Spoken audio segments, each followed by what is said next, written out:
Today is the first day for the students of the strongest academy in the world, the World Union Academy. Hundreds of the most talented kids on the planet tried to get in this year, and only a few made it. And to open the ceremony, they call the rank #1 admitted swordsman to say a few words. Leonhardt, the golden boy who beat his examiner in seconds, the guy people say already swings a sword at teacher level. So everyone's expecting the classic, "It's an honor to be here" speech. But Blondie flips the script and says one person in this crowd doesn't deserve to wear the uniform. Because there's a student here who didn't earn his spot like everyone else. A guy who couldn't even beat his examiner, but somehow still got accepted. Personally picked by a certain thick red-haired teacher through a loophole called the Divine Eye Admission, where a VIP can instantly admit someone. In Blondie's eyes, that's a backdoor student, and he starts shouting for this mystery guy to stand up and hand over his uniform right there. Problem is, the Academy only identifies applicants by numbers, so nobody knows who he's talking about, except the guy himself. Our boy Gray is sitting in that crowd sweating like he's dating Blondie's sister. That's when Ariel, the teacher in question, decides she's heard enough. She teleports directly in front of Leonhardt and asks him if he honestly thinks he's stronger than the student she picked. Bro froze for a second, but with the entire Academy watching, his ego wasn't letting him back down, so he says of course he is. He ranked first for a reason. So she offers him a bet. Both of them get the same target to hunt. Whoever fails loses. If her mystery student loses, every Divine Eye student gets expelled and she quits her job on the spot. If Leonhardt loses, he becomes her errand boy and does whatever she says. And the monster she picks? An ogre general. A disaster-level creature that commands hundreds of ogres at once. Something not even experienced warriors fight alone. Blondie says that's impossible for a student, so she gives them a full year. And since that still sounds insane, she sweetens the deal. If nobody kills one before the deadline, Leonhardt wins automatically. So in his head, this is free. He signs the contract thinking he just got handed the safest victory of his life. What this idiot doesn't know is that Gray killed an ogre general weeks ago, before school even started. The bet was over before Blondie opened his mouth. My boy looks across the crowd, catches Ariel giving him a tiny signal to stay quiet. Yes, mommy, I'm staying very quiet if you ask. But Blondie's humiliation arc was just getting started. Because in the first magic class, the teacher notices Gray looking bored and pulls him to the front to demonstrate the most basic spell in existence, the Ether Bullet. And since he heard Gray is the famous Divine Eye student, he exposes him to everyone and gets the genius idea to make it a friendly duel against Leonhardt, who now knows he's the special admission dude and is fuming to beat him. The whole class turns around. Blondie is staring at Gray like Christmas came early. He finally found the backdoor student, and now he gets to put him in his place in front of everyone. It was a 1v1 with the simplest of the spells, so it was safe. Both of them charge up. But when they shot, our main character showed he truly had the biggest ball in that room. Blondie's attack got completely dwarfed, both of them just staring at this thing Gray created. The teacher had to sprint to throw up a barrier and save Blondie's ass, and the sphere still cracked straight through it, blew up half the classroom, rattled the students in the back rows, and sent the Academy's #1 swordsman flying like a ragdoll. Bro came to class to bully the new kid and almost left as a missing person report. When the smoke clears, the teacher admits that without his barrier, Blondie would be dead. Gray is the most confused person in the room, because as far as he knows, he has zero talent for magic. But now the teacher is asking himself, who is this guy? For that, we gotta see his past life. See, Gray used to be a foot soldier. 15 years in the future, a mysterious being called the Liquidator showed up out of nowhere and erased an entire continent. No warning, no demands, nothing. So humanity gathered the strongest people alive into one final force. Bella, a sage whose magic rivals an entire military division. Jacob, a divine archer who drops dragons with one shot. Yami, a swordswoman so broken that calling her human feels disrespectful. And then there was Gray, support unit. His whole job was creating openings, following orders, and dying before someone important had to. On the day of the final battle, he's charging through a storm of attacks thinking the moment finally came. Beat this thing and everyone's free. Then a beam punches straight through his chest, a hole where his heart used to be. He drops to his knees, and dying isn't even the worst part. Around him there's hundreds of bodies. People who trained their whole lives, abandoned their families, followed the greatest heroes into the last battle, and they still died changing nothing. At least the real heroes are still fighting. Yami actually reaches the Liquidator and cuts him. First time in history the thing that erased a continent is bleeding. But when the Liquidator sees his own blood, 2 beams of light, Yami and every legend humanity had left, erased in seconds. Gray closes his eyes and waits for a death that never comes. His pain starts fading, the hole in his chest starts closing on its own, and a voice inside his head says it finally found him. And out of nowhere he's transported into an endless cosmos. He thinks he's in the afterlife until he turns around and finds a mysterious horned being who tells him he's not only still alive, but his wounds have been completely healed. The craziest part is that when Gray asks if he saved him, the being says he did nothing. Gray healed himself with his own power. Still, he can't really explain it, because even he doesn't know the true limit of Gray's abilities. What he can say is this: if Gray learns to control that power, he could become far stronger than the Liquidator. Even so, he's still not sure whether Gray really has a chance to defeat him, but he wants that bastard dead too, so he'll help. Then something shocking happens. He pierces Gray's chest again and tells him to go, because he's lending him part of his power. A moment later, the main character wakes up again in the middle of the battlefield, where he notices his sword is wrapped in some kind of dark energy. He thinks it belongs to the entity, but the being quickly says no. His power can't be seen. That dark energy is Gray's own. So without hesitating for even a second, Gray leaps at the liquidator and slices a deep cut across his chest. The enemy actually steps back, shocked that someone still remains who's worth fighting. Gray is thrilled to see he can finally hurt him, so he keeps pressing the attack and even realizes that in some ways he's stronger than the enemy he used to fear so much. The liquidator immediately warns him not to underestimate him, then fires off a brutal attack that cuts the main character in half, sending blood everywhere. Certain he's won, he turns his back and even congratulates Gray for forcing him to use all his power. But then, along with the blood, that strange black energy starts pouring out of Gray's lifeless body, until it forms a humanoid shape made of pure darkness, like something from a nightmare. By now, even the liquidator can't believe what he's seeing, and he instantly creates a powerful barrier around himself. He can see the figure turn back into the main character, but he still can't understand how something like that could be human. Gray just stares at him, then grabs his sword and unleashes an attack so strong that the impact against the liquidator's shield sends out a massive shockwave of energy. But the real surprise comes a few seconds later, when the shield shatters completely, and the blade pushes into the enemy's own chest. Blood pours out, and once again he asks if Gray is human. Gray answers that he's wondering the same thing, and of course the liquidator still can't understand how he's alive. Gray admits the gap between them has already started to close, and this is only the beginning. The enemy thinks he can just crush him again and again until he dies, but Gray doesn't make it easy and quickly lands the first blow. This cut is even deeper than the last, leaving the liquidator bleeding and screaming in pain. But he has tricks of his own and activates an ability that can control the space around both of them. In an instant, night falls. The moon shines above, and he has only one thing to say: time's up. The thing is, Gray isn't about to be scared by something that simple. He attacks, aiming to cut off the enemy's head,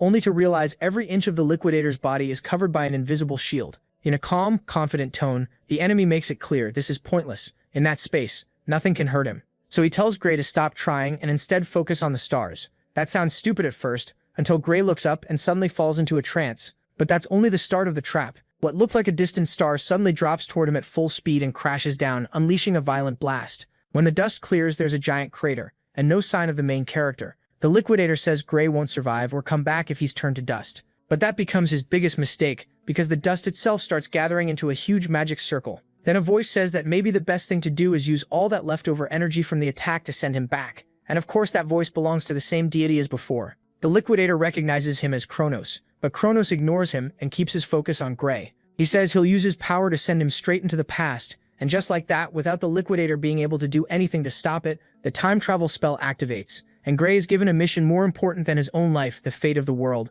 Then in the blink of an eye, the main character opens his eyes and realizes he's no longer on that terrible battlefield, but on a peaceful hill just outside Renato, his hometown, where he lived until it was completely destroyed, 15 years later. That means what he heard in his final moments wasn't a hallucination or some kind of joke. He really fought the liquidator one-on-one, and he really was sent to the past. Luckily, he notices a wound on the middle of his arm, which tells him he's gone back to the time when he was bullied by a guy named Velder. Velder used to torment Manuel, and just thinking about facing him again makes Gray's body shake. He feels so weak that he almost convinces himself the whole battle with the destroyer was just a dream, and that his only goal now should be getting stronger to survive. But on the way back home, that bastard cuts him off and says he's been looking for him, then tosses him a sword so they can have a training match. Of course, Gray knows Velder is dead serious, and even though he tries to refuse, saying his injury still hasn't fully healed, Velder keeps pushing until he charges at the main character himself with a sword in hand, saying that if Gray doesn't want to use a weapon, then he can take the hits with his bare hands. At that moment, Gray remembers a military doctor once told him his soul would never fully recover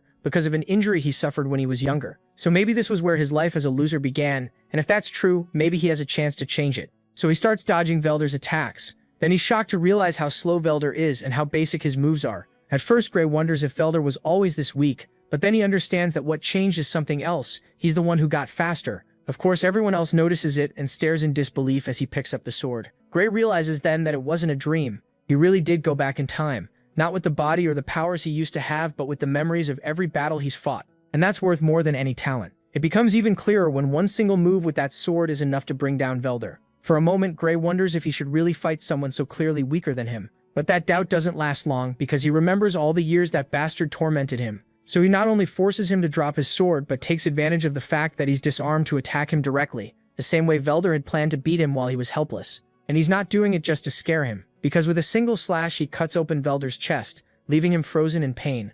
Velder never expected Gray to actually strike back. But he's not the only one shocked, because that sword is supposed to be blunt, which means if it had been fully sharpened, Gray really could have killed him. For a moment, Gray wonders if he should keep going, until he remembers that bastard had already earned it. He deserves it, so Gray goes in again and knocks out his teeth with one hit. Then he tells him not to worry about him because he was the one who wanted to fight like this. Panicking, the guy yells for his friends to stop standing around and jump Gray. One of them hesitates, but they still think there's no way he can beat them when they outnumber him like this. So even when Gray warns them not to try it, those idiots rush him, and the next thing all four of them are kneeling in front of him. It's so pathetic that Gray wonders how he ever spent so long being scared of losers like them. What he really wants to know now is where they learned to fight. That's when he finds out they used to train at Saria's Grima dojo, but quit, because they thought they were already strong enough. At first that makes the dojo sound like a rat nest, but it could still help him, so since entry needs a recommendation, he tells them to introduce him to the master.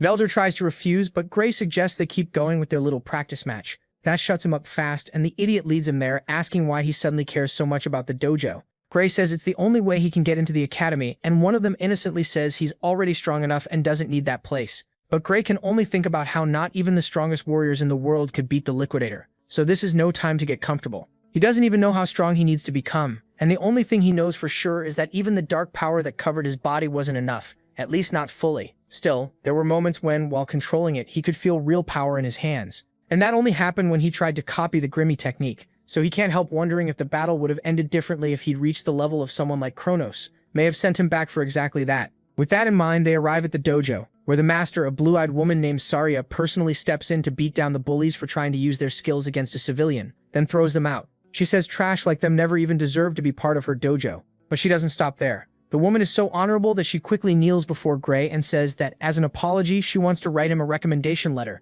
to make sure he gets into the academy. The problem is, first she needs to test his ability. So she faces him, and she's genuinely surprised when Gray charges at her with a sharp, practical technique that's far too polished for someone his age. That's when it becomes obvious why Velder and the others never stood a chance against him. Even if his style is mostly self-taught, it has the shape of a true rough diamond. That excites her, and even though she wants to keep the match going, it's time to end the fight. So she starts pressing much harder, planning to disarm him with a couple of quick thrusts. The strange part is that even after raising the intensity by several levels, Gray keeps answering solidly and matching her pace, even as she pushes harder and harder, until even Zarya realizes she's using her full power. It's gone from a test to a real struggle, just to keep him from surpassing her. At that point, she truly starts to feel afraid of him. And then Gray throws out a direct wild strike that Zarya barely manages to dodge. She admits that happened because of the fear she felt earlier. She tells herself she wasn't being overwhelmed. Her instincts were just speaking, and now she thinks she's found an opening and can beat him. Certain she can finish the fight, she attacks, only to realize she was completely wrong because out of nowhere the sword she was supposed to use to win suddenly breaks. Gray realizes it was a small release of the same power that awakened in his fight with the Liquidator. In other words, he hasn't lost it completely. But there's a problem. Without warning, his body starts shaking and he drops to his knees because it can't keep up at all. He has to struggle just to stand again, which makes him realize he needs to use that power very carefully. He wonders if he should tell Zarya, but quickly throws that idea away because he doubts she'd believe him.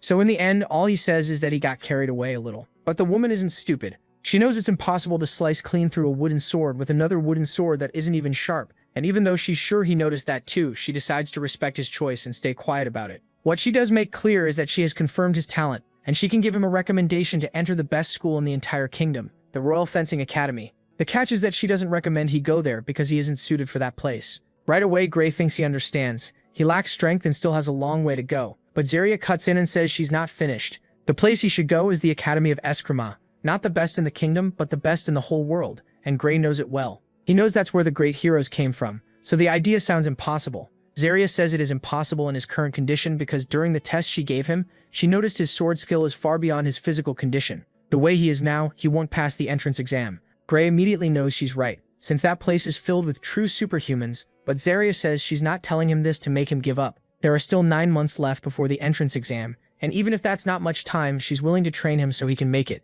Still, he has to be ready to suffer. Gray accepts and asks her to turn him into a completely different person over the next few months. Zarya says that's the right answer before telling him to get ready, because his hell starts now. Then we get a small time skip of 8 full months, and she takes the training very seriously. But just as the pain is guaranteed, so are the results, because his body changes a lot and his muscles grow noticeably. Eventually, Zarya admits she has nothing left to teach him, so he can go. Worried, Gray says they still have a month left to polish anything that needs work, but she insists the best thing he can do now is go to the exam site and get used to the area, so she gives him a bag of money, enough for travel and food. Even with her kindness, Gray thinks leaving a whole month early is still strange, almost like she's trying to send him away from the village. She tells him he's overthinking it until he reveals that he heard rumors about an ogre nest found near the village. Right away, Zarya tries to play dumb, but even though she says guards from the capital will come deal with it, the worry on her face gives her away, and Gray can see the lie instantly. Besides, he already knows what will happen. Help will never come, and just before the village is destroyed, she'll die trying to fight the strongest ogre. Still, he stops pushing and pretends to accept Zarya's decision. She smiles in relief, wishing him luck on the exam. But what comes next is nothing like the peace she promised, because weeks later, she's moving through the forest toward the nest, when a voice above her asks where she thinks she's going. Of course, it's Gray, who has been following her in silence because he refuses to let history repeat itself. Zarya immediately asks what he's doing there, but Gray says that question should be for her since she was the one who said the capital would handle the ogres. She explains they couldn't come because of more urgent matters, so she decided to take care of the threat herself. Confidently, she tells him not to worry, because even if the boss is elite level and the nest holds around 50 monsters, it's still nothing she can handle. Technically, she's right, and Gray knows she can deal with that much. What she isn't considering is that the ogre's real strength lies in its intelligence. So even if Gray never learned exactly how they beat Zarya in the other timeline, he's sure she won't make it out alive. That's why he asks her to please let him come with her. As an excuse, he says it'll be the best way to gain real experience, and even asks if she really thinks he'd just be a burden. She answers that she would never think that, because she understood long ago that he's stronger than she is. The problem is that monster nests like this are too unpredictable and too dangerous for someone with so little experience, no matter how strong he is. But Gray is so desperate that he draws his sword and threatens to knock her out right there, so he can move ahead and face the boss alone. That finally makes Zarya give in, and she tells him he can join the mission on one condition. He has to promise her one thing. No matter what happens, he must get out of there alive, even if that means leaving her behind. Gray agrees, but only if she makes the same promise. With that settled, the two move forward carefully until they reach the ogre's den. There they notice the area has only one way in and out, which means either side would have a hard time escaping. That's why Gray warns that they need to be very careful. He says the bastards made a smart choice, but Zarya is already one step ahead and starts studying the area. It looks like the boss is staying inside his tent, so they need to quietly cut down the numbers first, before the boss notices them. So the best plan is to split up and fight separately. So they separate and use the element of surprise to start taking down enemy after enemy. It doesn't take long for the ogres to realize what's happening and start fighting back with the same force, but the advantage is still on their side, and within seconds they've wiped out most of the enemies. In the middle of the chaos, Zarya admits he's doing pretty well. She asks if this is really his first real battlefield, but Gray dodges the question and warns her to stay sharp. They've only just started. He doesn't say it out loud, but something feels off. For some reason, the enemies are weaker than he ever expected. So if they really manage to beat Zarya in the other timeline, then the only answer is that the boss inside that tent is stronger than expected. And he's right, because out of nowhere he feels eyes staring at him from inside the tent. Every instinct in his body goes on alert, to the point that Voltaire yells at Zarya that she has to run. Of course, she doesn't understand the sudden change. But when Gray shouts at her not to ask questions and just run, she moves, sprinting for her life. But it's already too late. At that exact moment, the boss lands right next to them, and they confirm that yes, it's an elite-class ogre, and it's saying what an honor it is that they came to it.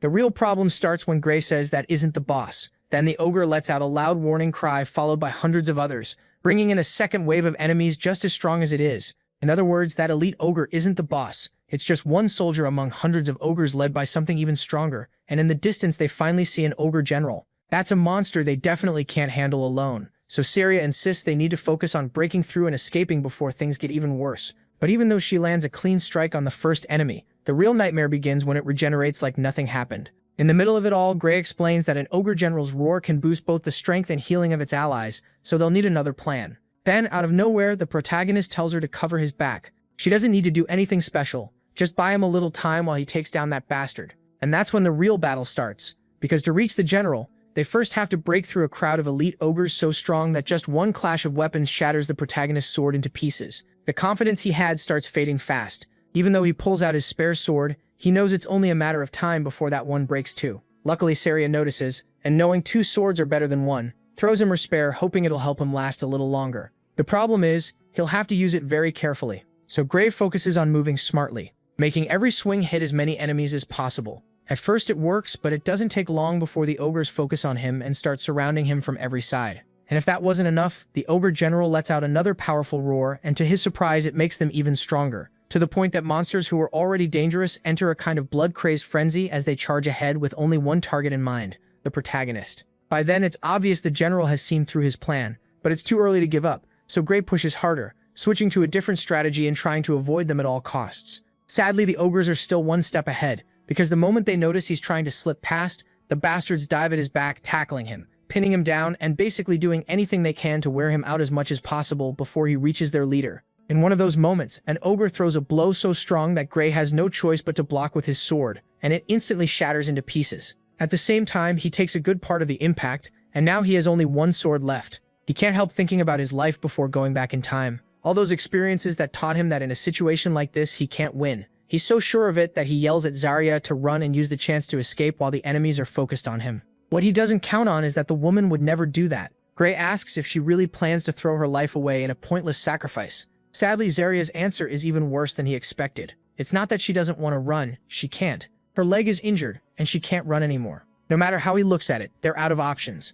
The protagonist can't help thinking about how ironic the whole situation is. He thought he traveled through time to defeat the Liquidator, but when his last sword is destroyed, it's obvious everything is going to end even sooner than in the other timeline. But that's when he remembers he's not done yet. If the only other choice is to die for nothing, then it's better to risk it by activating that strange power from before. The last time he used it for just a few seconds, it nearly killed him, but his body has changed a lot since then, so he tries to focus on the feeling he had when it activated, closes his eyes, and bets everything on the next second. Luckily, the effect is instant, because something awakens inside him, and in the blink of an eye, his sword is covered in dark energy, so much that a single swing is enough to cut down every enemy around him. The look on Zarya's face turns to confusion, and he just gives her a smile, before promising that from now on, everything will be fine. That starts the hunt, because the general is so shocked that the effect of its skill on the others completely breaks. The white-haired boy uses that chance to wipe out the enemy that had been giving him so much trouble. After a while, the two of them are left standing over the bodies, including the generals, and the protagonist apologizes to Zarya for breaking her sword.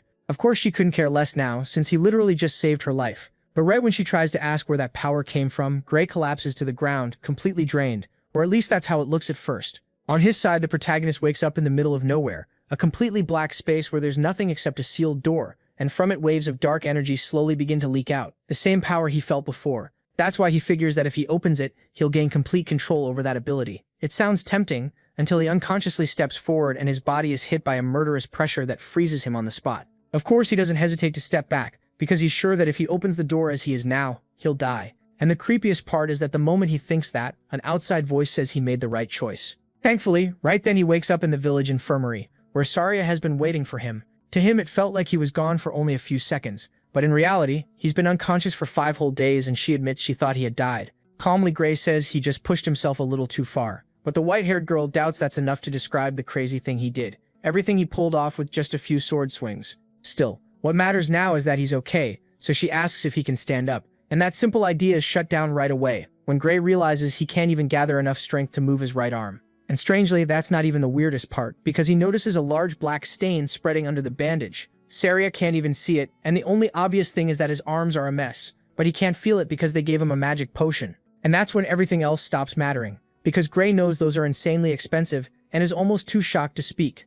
Then she tells him it was a gift from the village chief for saving everyone. At first, the protagonist doesn't get what she means, but then the chief walks into the infirmary and makes it clear that this is the least he could do. Gray kept the whole place and all its people from being burned to ashes. The protagonist immediately says he's exaggerating, but the man insists he's serious. More than anyone, Gray should know that an ogre general isn't something fighters from a tiny village in the middle of nowhere could defeat. And that's when he reminds himself that in the other timeline, that's exactly what happened. If he hadn't stepped in, Zarya, the chief, and everyone there would have died within hours. The problem now is that between the battles, the weeks that passed since he told Zarya he was leaving, and the time he spent unconscious, there are only 2 days left before the World Union Academy entrance exam. Normally it's a 3-day trip, but if he leaves on horseback right now, he might still make it in time. So he asked the chief to lend him one, promising to pay him back when he returns. But the man already knew he'd ask, so he prepared the best horse in the whole village ahead of time. Zarya adds that if he hadn't woken up, she was planning to carry him there herself. With that settled, Gray gets ready to leave.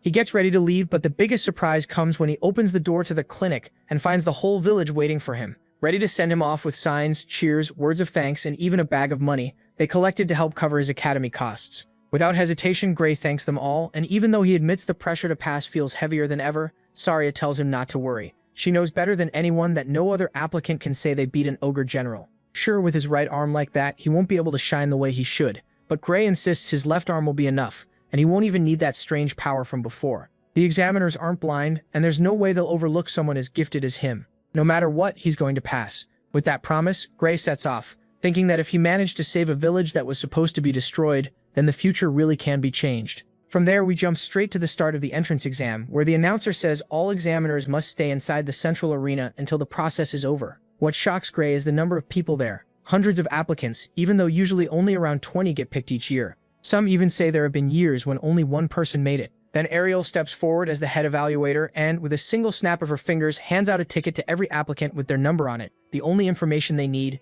The Academy doesn't care about gender, age, nationality, bloodline, or money. None of that matters here. The only thing being tested is talent. Ariel even says some people have gotten in using fake names, but what catches Gray off guard is that even though he left his sword at the inn, they still knew exactly what his specialty was. As if she read his thoughts, Ariel explains she assigned their courses based on how they look. And from the way she looks at them, she clearly has some kind of skill backing that up. If she got anyone wrong, they're free to raise their hand. Even though everyone thinks that's insane and assumes she must have researched them beforehand, not a single person raises a hand. After that, she announces the tickets also show one more thing: the day and time of each evaluation. Gray's turn is scheduled for the next day at 11 in the morning, which is a problem because part of him hoped his arm would have more time to heal. But Ariel makes it clear there will be no changes, and anyone who arrives even a few minutes late will be disqualified. So he moves straight to the next day, when Gray realizes his arm hasn't healed at all. That means he'll have to manage with only his offhand. At first, that makes him hesitate, but when there's just one person left before his turn, he keeps telling himself he still has a chance, and the best thing he can do is study the sword examiner. He'll be fighting. If this test is a real battle against one of the Academy's strongest swordsmen, then looks mean nothing. The examiner tells another candidate he can take the first strike, and even though the guy throws a blow strong enough to crack the ground, the examiner dodges it and effortlessly places his sword against the candidate's chest, showing the match is basically over. But the guy still refuses to quit and attacks again, only for the examiner to block his huge blade with one that's about half the size, and disarm him in a matter of seconds. Just like that, the exam ends. Watching from his spot, Gray realizes he's in trouble, so when his turn comes, he steps forward with one thought in his head.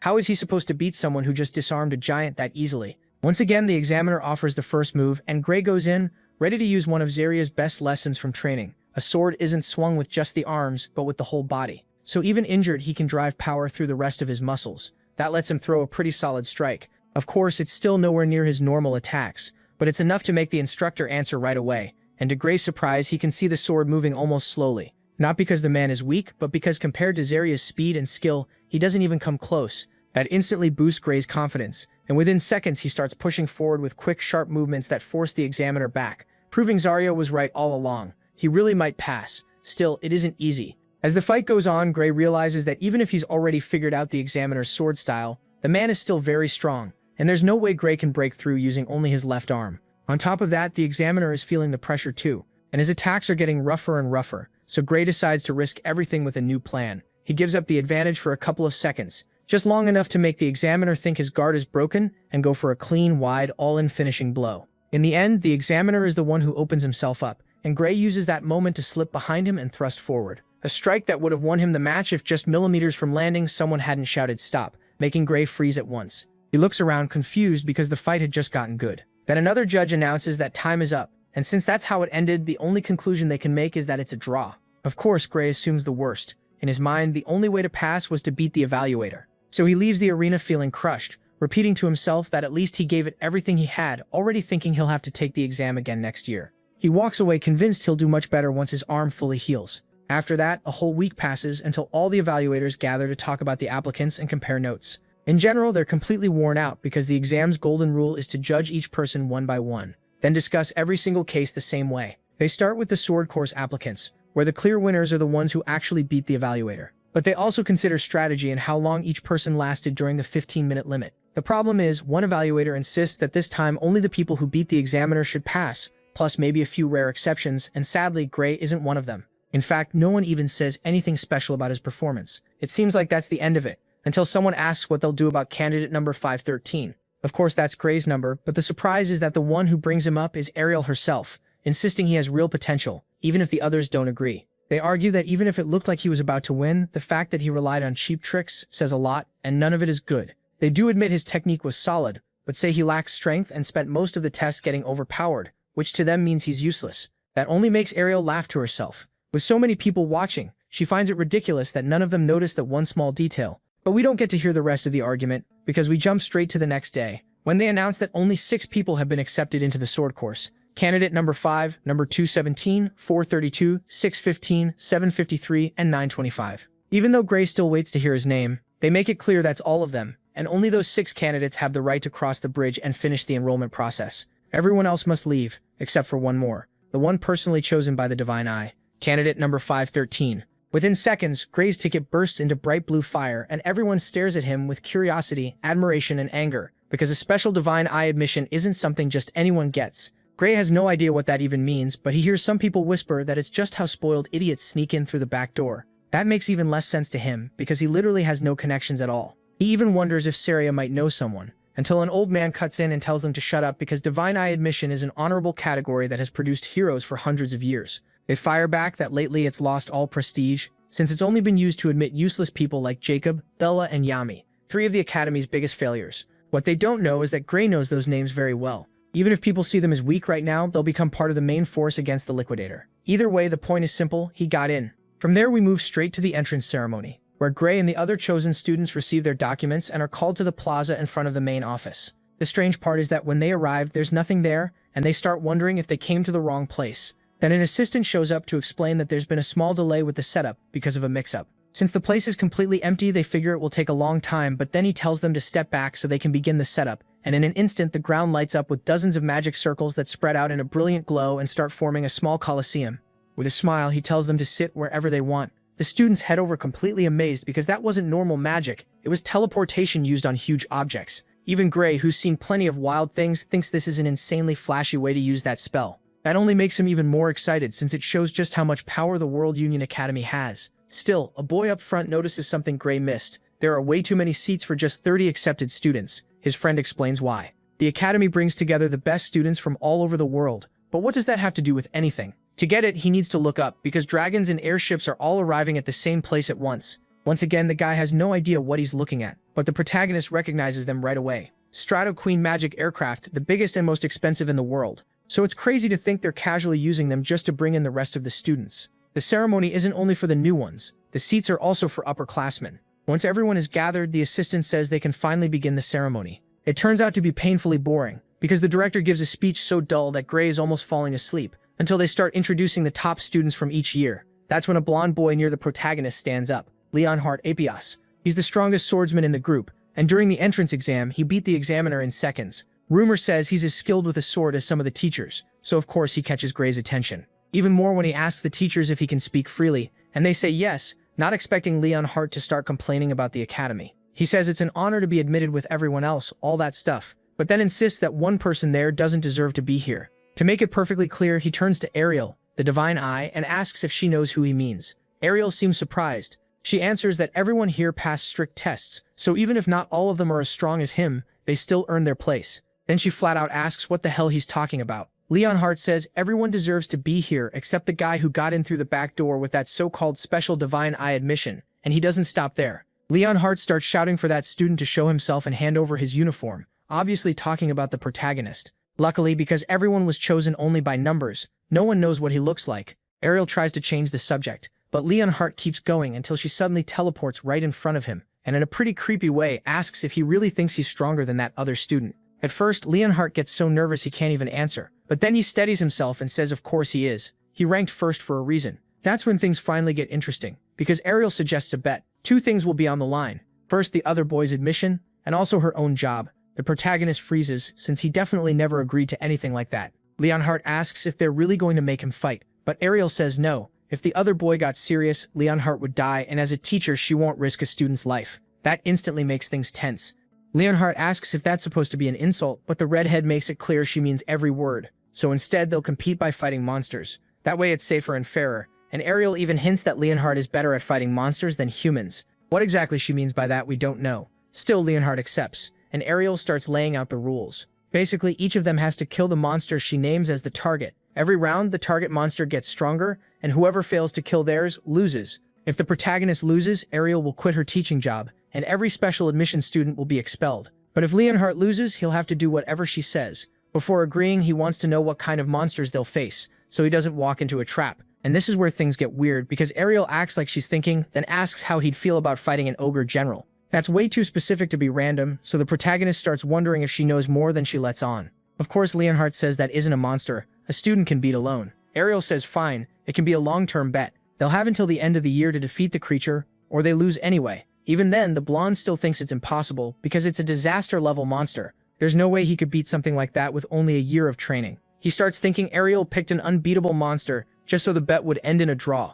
But then Ariel adds one more condition. If it ends in a tie, he wins. So whether he beats the monster or not, he'll be safe. But if the protagonist fails to defeat it, Ariel and all the special students will be expelled. The problem is, she sounds so sure of herself that Leonhardt can't help feeling there's still some trick behind it. So Ariel hands him a magic contract she just wrote with all the details. Now it's up to him whether he signs it or not. The surprising part is that Leonhardt accepts anyway, asking if she really believes that boy can win. In the end, she says nothing and just sits down. That only convinces everyone she's lost her mind and is using this bet as some crazy way to retire. As for the protagonist, he's more nervous than ever until he remembers the exact words she used and starts wondering if that one-year deadline also includes the ogre general he already killed weeks ago. He gets his answer when Ariel looks at him and makes a small hand sign telling him to keep quiet, basically confirming this was a bet he already won.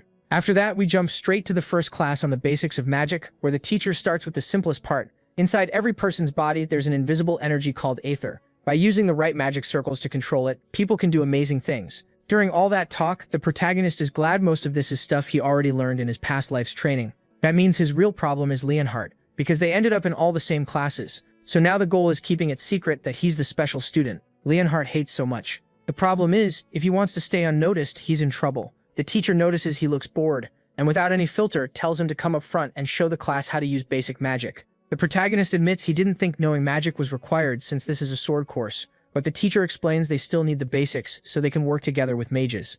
That reminds him it's the same thing they told him back at the camp, so he takes a chance and asks if the spell they're learning is Aether Bullet. To his surprise, he's right, but he can't celebrate yet because once the teacher sees he knows the spell, he suggests a duel between him and none other than Leonhardt, who apparently was basically born using it. The protagonist asks if it's really smart to pit him against a beginner. Leonhardt clearly isn't dying from humility, but the teacher says it's fine because the spell isn't lethal, and Gray is the Divine Eye special admission student, so he's no weakling. Right away, everyone turns to look at him. It's obvious the old bastard did that on purpose, because Leonhardt glares at him like he wants to kill him, fully ready to put him in his place. And Gray? He's had better days. He steps down until he's face to face with Leonhardt, thinking he could end up badly hurt if he doesn't block in time. When he sees the blonde is going all out, he decides to do the same and forms a magic sphere so huge that both he and Leonhardt just stare at it. One look is enough to tell that this is not a harmless Aether Bullet. Leonhardt is so terrified he doesn't even react fast enough to run. Luckily, the teacher does, casting a spell to stop the sphere before the fight turns tragic. Or at least that's how it seemed, because Gray's shot is so strong it cracks the teacher's spell and sets off a huge explosion that reaches even the students in the back rows and blasts Leonhardt several meters away. The good news is everyone survives, but the teacher admits that if he hadn't softened the impact, the blonde would be dead. What shocks him most is that he's never seen an Aether Bullet that big. That's why he turns to the protagonist and asks what he just did. The boy is just as confused, since he didn't even use that strange energy from before, at least not on purpose. It's more like the Aether Bullet he learned during the war is different from the one they teach at the academy. But the teacher makes it clear that it is an Aether Bullet. The only difference is the quality of the spell. He doesn't seem to have used normal Aether, but super compressed Aether. Of course, no one in the room had ever heard of that, so the teacher explains it's a level of power even professors struggle to produce, and even he can use it, only nowhere near that level. Right away, the students start wondering if that's why he was admitted through the Divine Eye. Even so, the protagonist still has doubts, because he clearly remembers that this was exactly the kind of spell they taught in the war, and even though he doesn't, he says it's ridiculous. Anyone could do that with the right training. To put it simply, the teachers are way too weak, and that only makes the professor more excited. He keeps pushing Gray to move into the magic class as soon as possible. Of course, Gray turns him down. He was always told he had no talent for magic, and that just gets the professor even more worked up.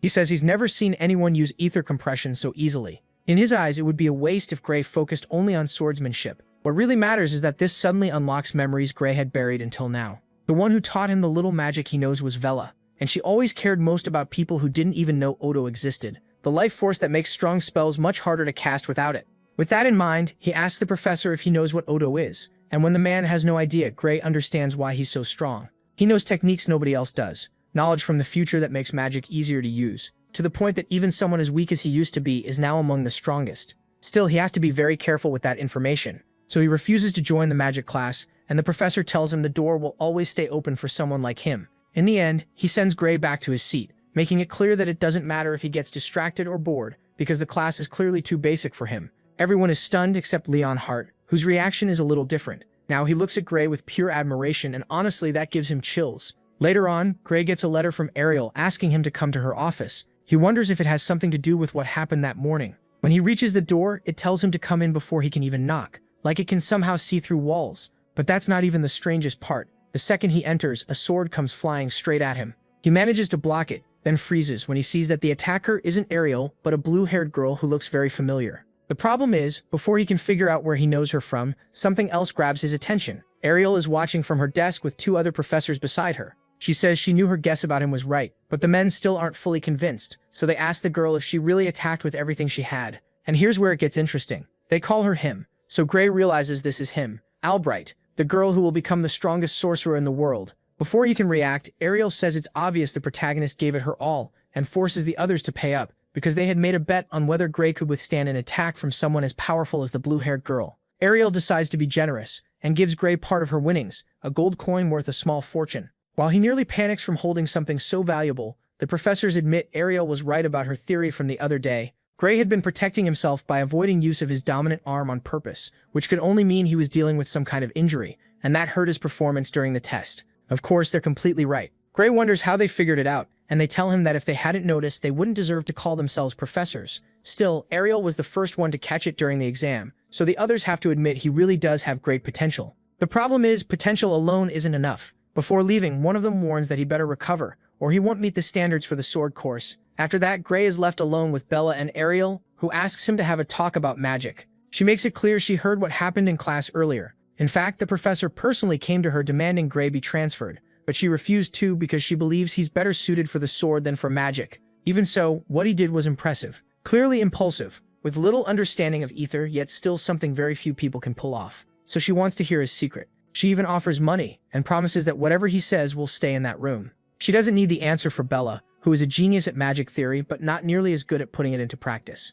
For some reason, MC just can't properly use ether compression, which makes sense to Gray. He already knew Bella took a long time to unlock her true talent. Ariel keeps pressing him if he can help her. He can save Bella from being sent to Professor Bradley, a man Gray recognizes right away, because he's infamous for carrying out experiments on humans, and in the future he'll even become the cause of terrible magical disasters, the worst magic criminal in history. But for some reason, Ariel explains that if Vela doesn't improve before the end of the year, she'll be sent to him for a surgery that's supposed to improve her magic. Ariel wants no part of that, and she says it herself. Dozens of people have died because of his horrific methods. Even so, Vela would rather risk that than be expelled. That puts Gray in a hard spot because revealing this kind of knowledge could literally change history, especially since Vela would probably discover Odo on her own eventually. Even so, when he thinks about all the damage the Liquidator will cause, he tells himself that this is exactly why he's here, to change that terrible future. So he promises to teach them everything he knows. After that, we move to the training grounds, where Gray explains everything Bella once taught him, well, from his future, and they do it under a magic contract that forces everyone to keep it secret no matter what.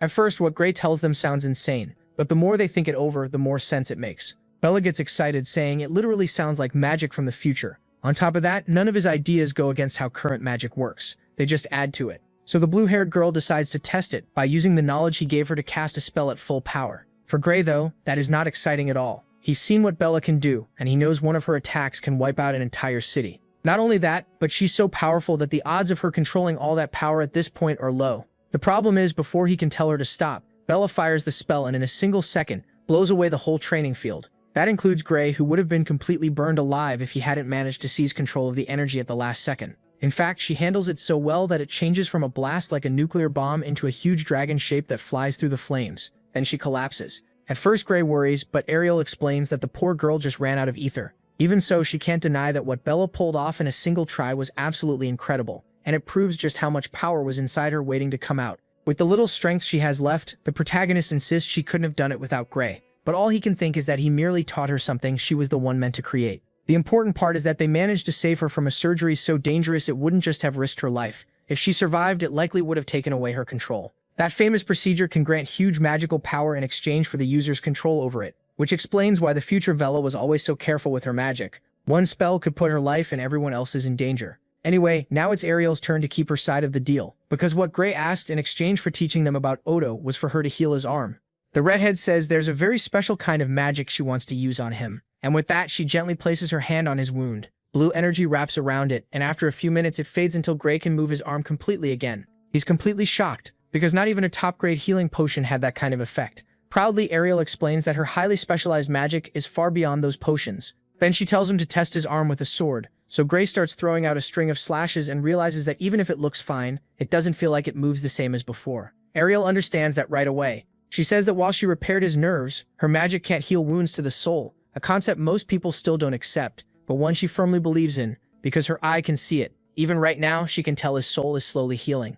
So physically his arm is perfect, but he still needs more rest for his soul to recover. For now though, he can train like normal, and she'd actually like to watch him fight so she can understand what kind of swordsmanship he uses, and why it can damage a person's soul so badly. From the way she explains it, the soul matters here just like ether and Odo, because Ariel says there's a sword technique that uses the soul to move the blade. The swordsmanship of Amy. Gray is stunned to hear that name because at this point in the world's history she is still far from the sword saint he once knew. Still, Ariel is very sharp, and points out that he moves his sword in the exact same way Amy does, except it feels like the person who taught him was even more skilled. And of course Gray's first teacher really was her. It was future Amy, so he quickly changes the subject and asks how swordsmanship can affect the soul. Ariel says that can happen with a very rare style of swordsmanship, the same kind used to bring down an ogre general in a single slash. At that point, it's obvious Ariel knows the truth, and she's not just thanking him for basically winning her another bet. She explains that she saw how that battle ended, so she knows normal techniques could never have done it. There's a strange power her eye can see, something slowly leaking through a chained door.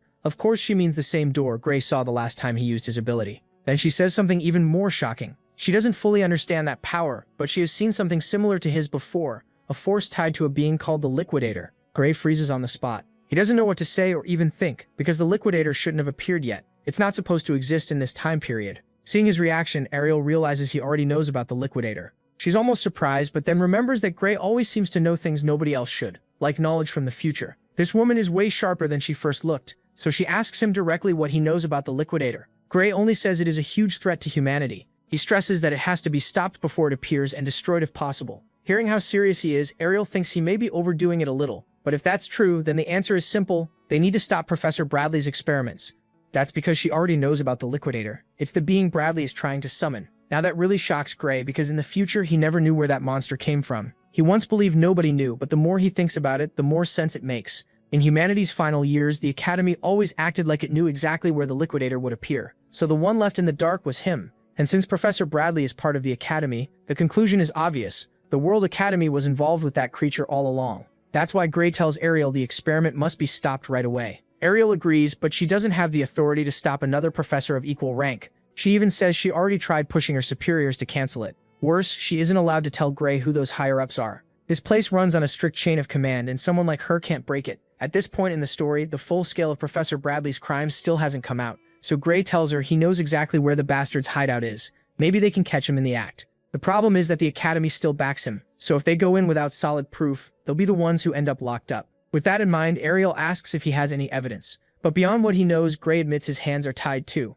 Ariel then changes the subject and says there's someone at the Academy who might help him control his power, a genius when it comes to unknown forces. It's Hector Philo, a name Gray recognizes right away as the man who trained the Sword Saint. Kindly, Ariel offers to set up a private lesson so he can start training with him the very next day. And Gray gets excited because that's exactly why he came here in the first place, to control his power. From there, we jump straight to training with Hector, and it starts in the most random way possible. The guy literally makes him sprint through the Academy forest at full speed. Worst of all, he doesn't even let Gray drift off or think about anything but running. The goal is to wear out his body because only then can he awaken his student's power. Is it insane? Absolutely. Still, Gray keeps telling himself, Hector knows what he's doing, even while another part of him can't stop thinking that every second he wastes running around, Professor Bradley is messing with the fate of the world. And that goes on for a full week, until Ariel calls him in to ask how training has been. Gray takes the chance to complain that all he's done is run the whole week. But then things suddenly get more serious when Ariel receives a letter that changes her expression at once. Gray notices and asks what's wrong,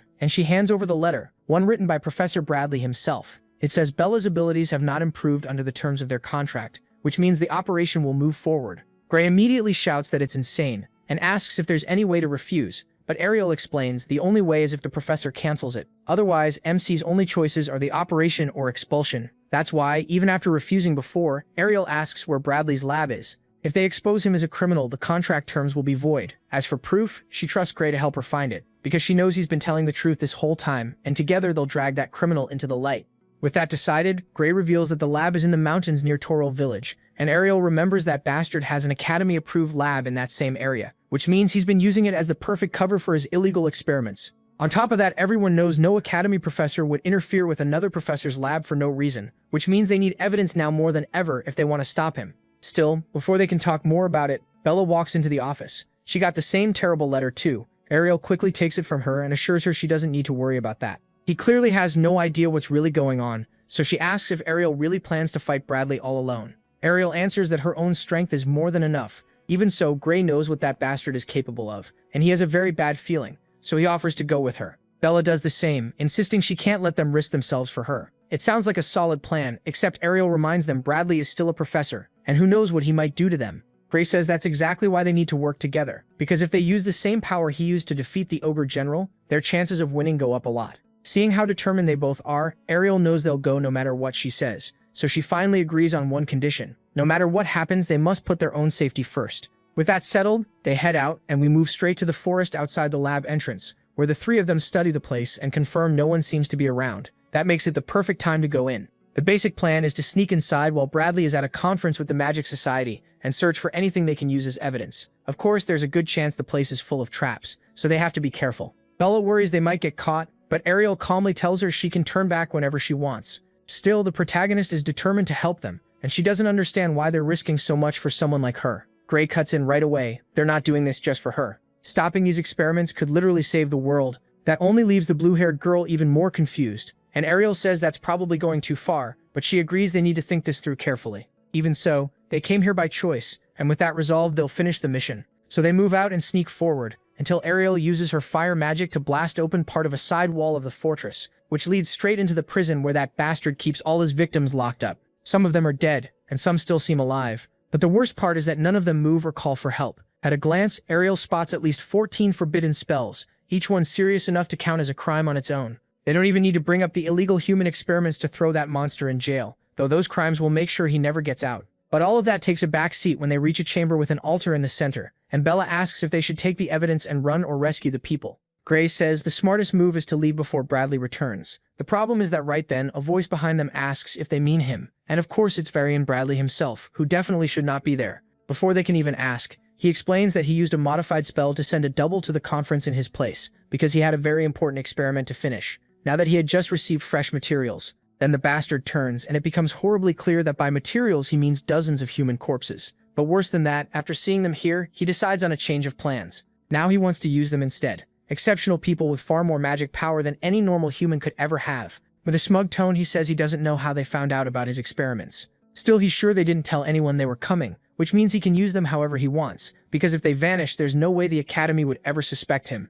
Not holding back at all, Ariel asks if he plans to use them as lab rats. Bradley tells her to calm down. One thing is certain, he has no plan to let any of them leave alive, so he might as well use them to push magic even further. The sick part is, he's so sure he can win that he barely reacts in time when a blast of fire comes straight at him and sets much of the lab ablaze. The shocking part is, it didn't come from Ariel. Bella is the one glaring at him like she wants him dead. But once the smoke clears, Bradley is still standing there without a scratch. He managed to raise a force field just in time, then shamelessly praises Bella's strength, saying Ariel's divine eye clearly hasn't lost its touch. He didn't expect C to be this powerful, and now he's thinking maybe he should take a closer look at the other new students too. Then he asks if she's really willing to kill her own teacher while she's still a student. She shoots back that it's better than becoming a lab rat, and for a second it feels like a full battle is about to start. But Ariel cuts in. They already have enough proof, so now they need to leave. The problem is, Bradley won't make that easy. He fires off a powerful dark magic attack that Ariel blocks at the last second, until he mocks her and says it's pointless. This is one of the finest results of his research, the Flame of Gluttony,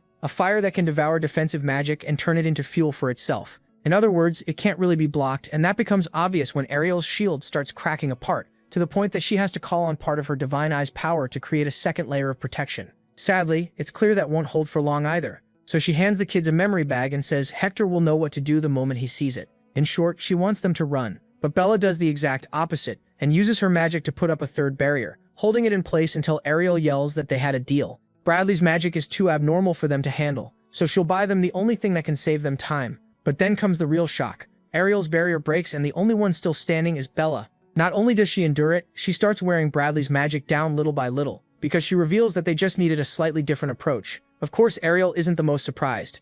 That title goes to Bradley, who insists it's impossible, there's no way she could have made a counterspell this fast. Bella explains that she recently learned a very interesting theory and it made figuring out his trick a whole lot easier. That sends Bradley into a rage, and he starts screaming, demanding to know who taught her. The protagonist only says it's a secret, though she'll give him one hint. Her tutor was another student. Bradley takes that like a bad joke, then grabs a strange magic crystal and crushes it into countless pieces. He warns them this will be their end, and within seconds hundreds of eerie skulls made of energy join his earlier spell. That not only makes it stronger, but Bella's own energy starts to give out, which Bradley notices right away. He figures she has at most 1 minute of ether left. Getting desperate, MC tells Ariel to use every second she can to attack, and Ariel uses her eye to search for any option they have left. Realizing she can project her mana outside the barrier, so she does, and within seconds she fires a beam of energy that looks amazing at first, but not for long. It turns out the redhead's offensive magic is one of the weakest among the Academy staff, and Bradley's flames can absorb part of its power, making the whole attack useless. Once again, their chances of winning look terrible. Bella asks what they can even do because she can't hold on much longer. That's when Gray tells them to move aside. It's his turn now. At first glance, his sword should never be able to reach that bastard from this far away, but there is one way, since Ariel is the only one who knows it. She warns him that using that power again could kill him, and even if he survives, he may never use his injured arm again. Gray doesn't care if he dies doing what has to be done, so he jumps over the flames and rushes Bradley with a sharp, quick movement, cutting off his head. It happens so fast that Bella can barely believe what she just saw. Then Bradley's body drops to the floor, completely still. Ariel is just as shocked, though even more excited, because this is the first time she's had the chance to see that power in action. But then another problem starts. The slash was so strong that it wrecked a huge part of the structure, bringing the ceiling down and threatening to crush them too. Ariel steps forward and uses her own power to stop even the smallest piece of rubble. Even so, all she can do is ask Gray how he managed to go beyond all her expectations and how his arm feels. In response, he drops the sword without meaning to, because a fierce pain is running through every part of his body. On top of that, there's a worrying numbness. We can also tell the black mark has spread, but the good news is he can still stand and still move that arm. If the Gray from a few months ago had tried something like that, he would have passed out for days. That means Hector's weird training is somehow actually working. Naturally, Ariel thanks him, because if they're still alive, it's thanks to him. Still, she apologizes for being so weak that she practically forced him to use that power. Gray tells her he's the one who dragged them into this by insisting they stop that bastard once and for all. Either way, the important thing now is Ariel warning him not to use that power again for a while, because next time the damage will be irreversible. From how serious she sounds, Gray realizes she truly means it, so he agrees. Seeing that, Bella takes the chance to ask what he used and why she didn't feel even the slightest trace of ether leaving his body. The more she thinks about what she saw, the less sense it makes. But Ariel says it has to stay that way. She must not dig any deeper into the matter, ask questions, or say a single word about what she saw, or Ariel will be forced to erase her memories. With that on the table, Bella promises to play by their rules and even suggests a magic contract so they can trust her completely. So they sign the contract, and now that Bradley is down, Gray is the first to say they should ignore the experiments for now and help the victims, who seem to have been put to sleep by some kind of dark magic. Ariel suggests taking them to the Academy Infirmary, and they use a protective spell to cover everyone with a shield that will keep them safe until they leave. That buys them a little more time to keep searching the lab. And that's when they discover all of Bradley's experiments were about using human sacrifices to make magic catalysts or improve people's magical abilities. The strange part is, nothing there seems connected to the liquidator, so they wonder if it might be in another facility. But Gray is sure it has to be here, because this is where the disaster happened in the other timeline, the one that killed tens of thousands of people, and he believes only the liquidator could have caused something like that,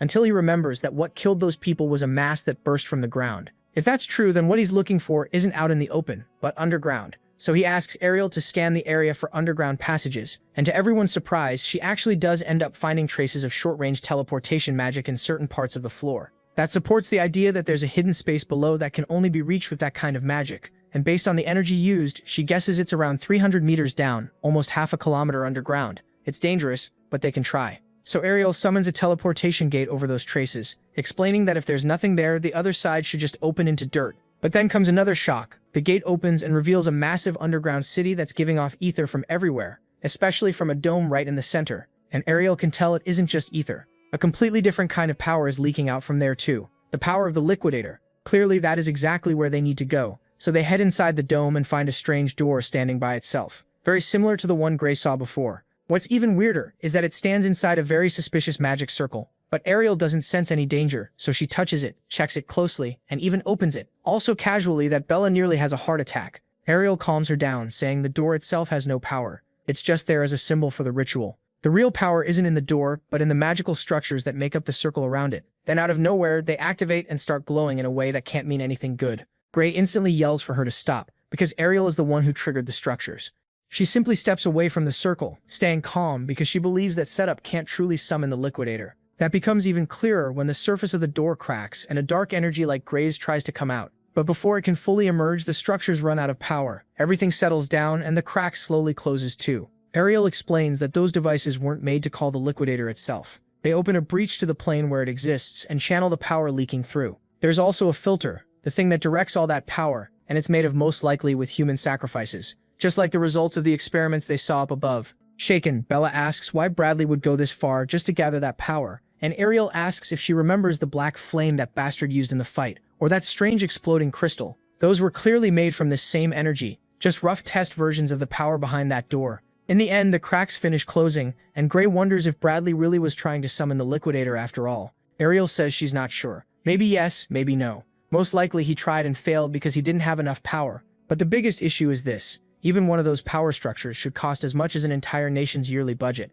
Making 8 is on another level, so Bella wonders if the Discar Empire helped fund it. Ariel doesn't think so. That kind of money could only come from a group whose magic research surpasses even an empire like that. There's really only one place it could be from. Gray says the only thing that makes sense is the World Union Academy, and Ariel agrees completely. No other research group could pay for something this insane. Confused, Bella asks if the Academy isn't supposed to protect the world from threats and all that noble stuff. Even so, Ariel says that's still the only real answer. Gray tries to stay hopeful, saying not everyone in the higher ranks would support methods like this. He remembers clearly that in the other timeline, they never abandoned civilians when the liquidator came. So he refuses to believe the Academy is a direct enemy of humanity. Ariel agrees most of its members are good people and would never allow these horrible experiments. But the Academy is full of researchers, factions, and leaders, so the possibilities are endless. Whoever was behind this had support from someone incredibly powerful. And as someone who has watched them for decades, Ariel warns that they can't trust the Academy blindly. Most likely the people behind this believe they're helping humanity, and that's what makes it worse.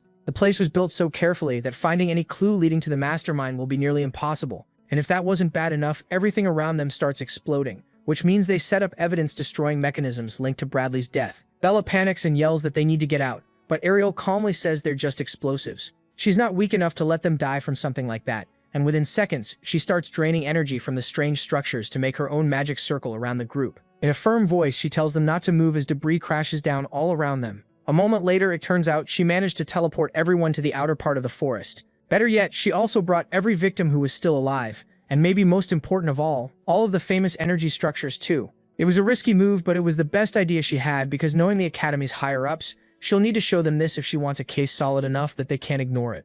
And so the next day, they go to the director's office. The director turns out to be Alexandro, the same man Gray had mistaken for a simple assistant. He welcomes them in, and after explaining that the survivors are already being treated in the medical wing, he thanks them for stopping Bradley's illegal experiments. As for the strange power structures, the analysis confirms each one is worth more than a whole nation's yearly budget. But the real question is where they came from. They were stolen goods taken during an attack on their transport, an attack that left 78 Academy agents dead, completely wiped out. That shocks everyone except Ariel, who already knows about the case. It happened 15 years ago and was carried out by Blood Drinker, the largest criminal organization in the world. Just hearing that name sets something off in Bella, because they were also the ones who killed her parents. The problem is the group has many branches, and nobody knows where they hide or who really leads them. The only thing anyone knows for sure is that they're behind 70% of crime worldwide, so it wouldn't be shocking if they had people inside the Academy itself. That stuns Gray since he always saw this place as something ideal. But Ariel reminds him that the Academy doesn't judge by gender, name, or social class.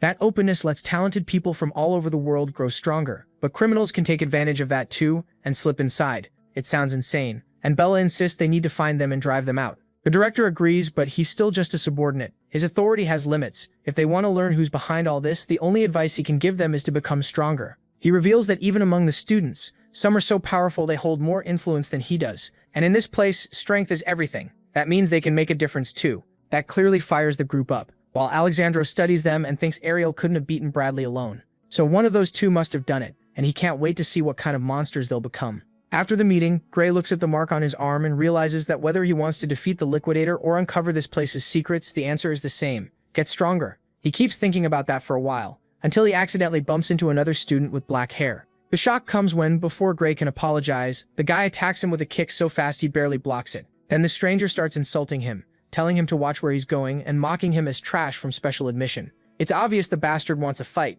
Gray is just about to draw his sword when the guy spots Ariel coming over and decides to back off for now. It seems pointless at first, but once he gets far enough, he starts muttering to himself, because apparently someone ordered him to keep an eye on Gray, and that someone was Bradley himself. So now it's unclear whether that was a new order, and the mage isn't really dead or just an old one. Either way, when Gray tries to report him to the redhead, there's not much she can do since it was an attack without magic or weapons. Still, she says he could always settle it himself by beating the guy up while she pretends not to notice. Gray completely wastes that chance, and instead admits it isn't the first time people have mocked him for getting in through special admission. But it is the first time it turned physical. Seeing how badly he and the others had been treated, Ariel apologizes, saying that if she had more authority in the academy, no one would dare question her decisions. Gray tells her not to worry, because thanks to her he's here, and he's sure that he, Bella, and the others will eventually prove to the world that the Divine Eye program was not a mistake. After all, she has a great eye for talent. She thanks him but says she still hopes he'll stand up for himself sometimes. Then she adds that out of everyone in the Divine Eye group, he's the one she expects the most extraordinary things from. She's sure Bella, Yemi, and the others can become top-class heroes too.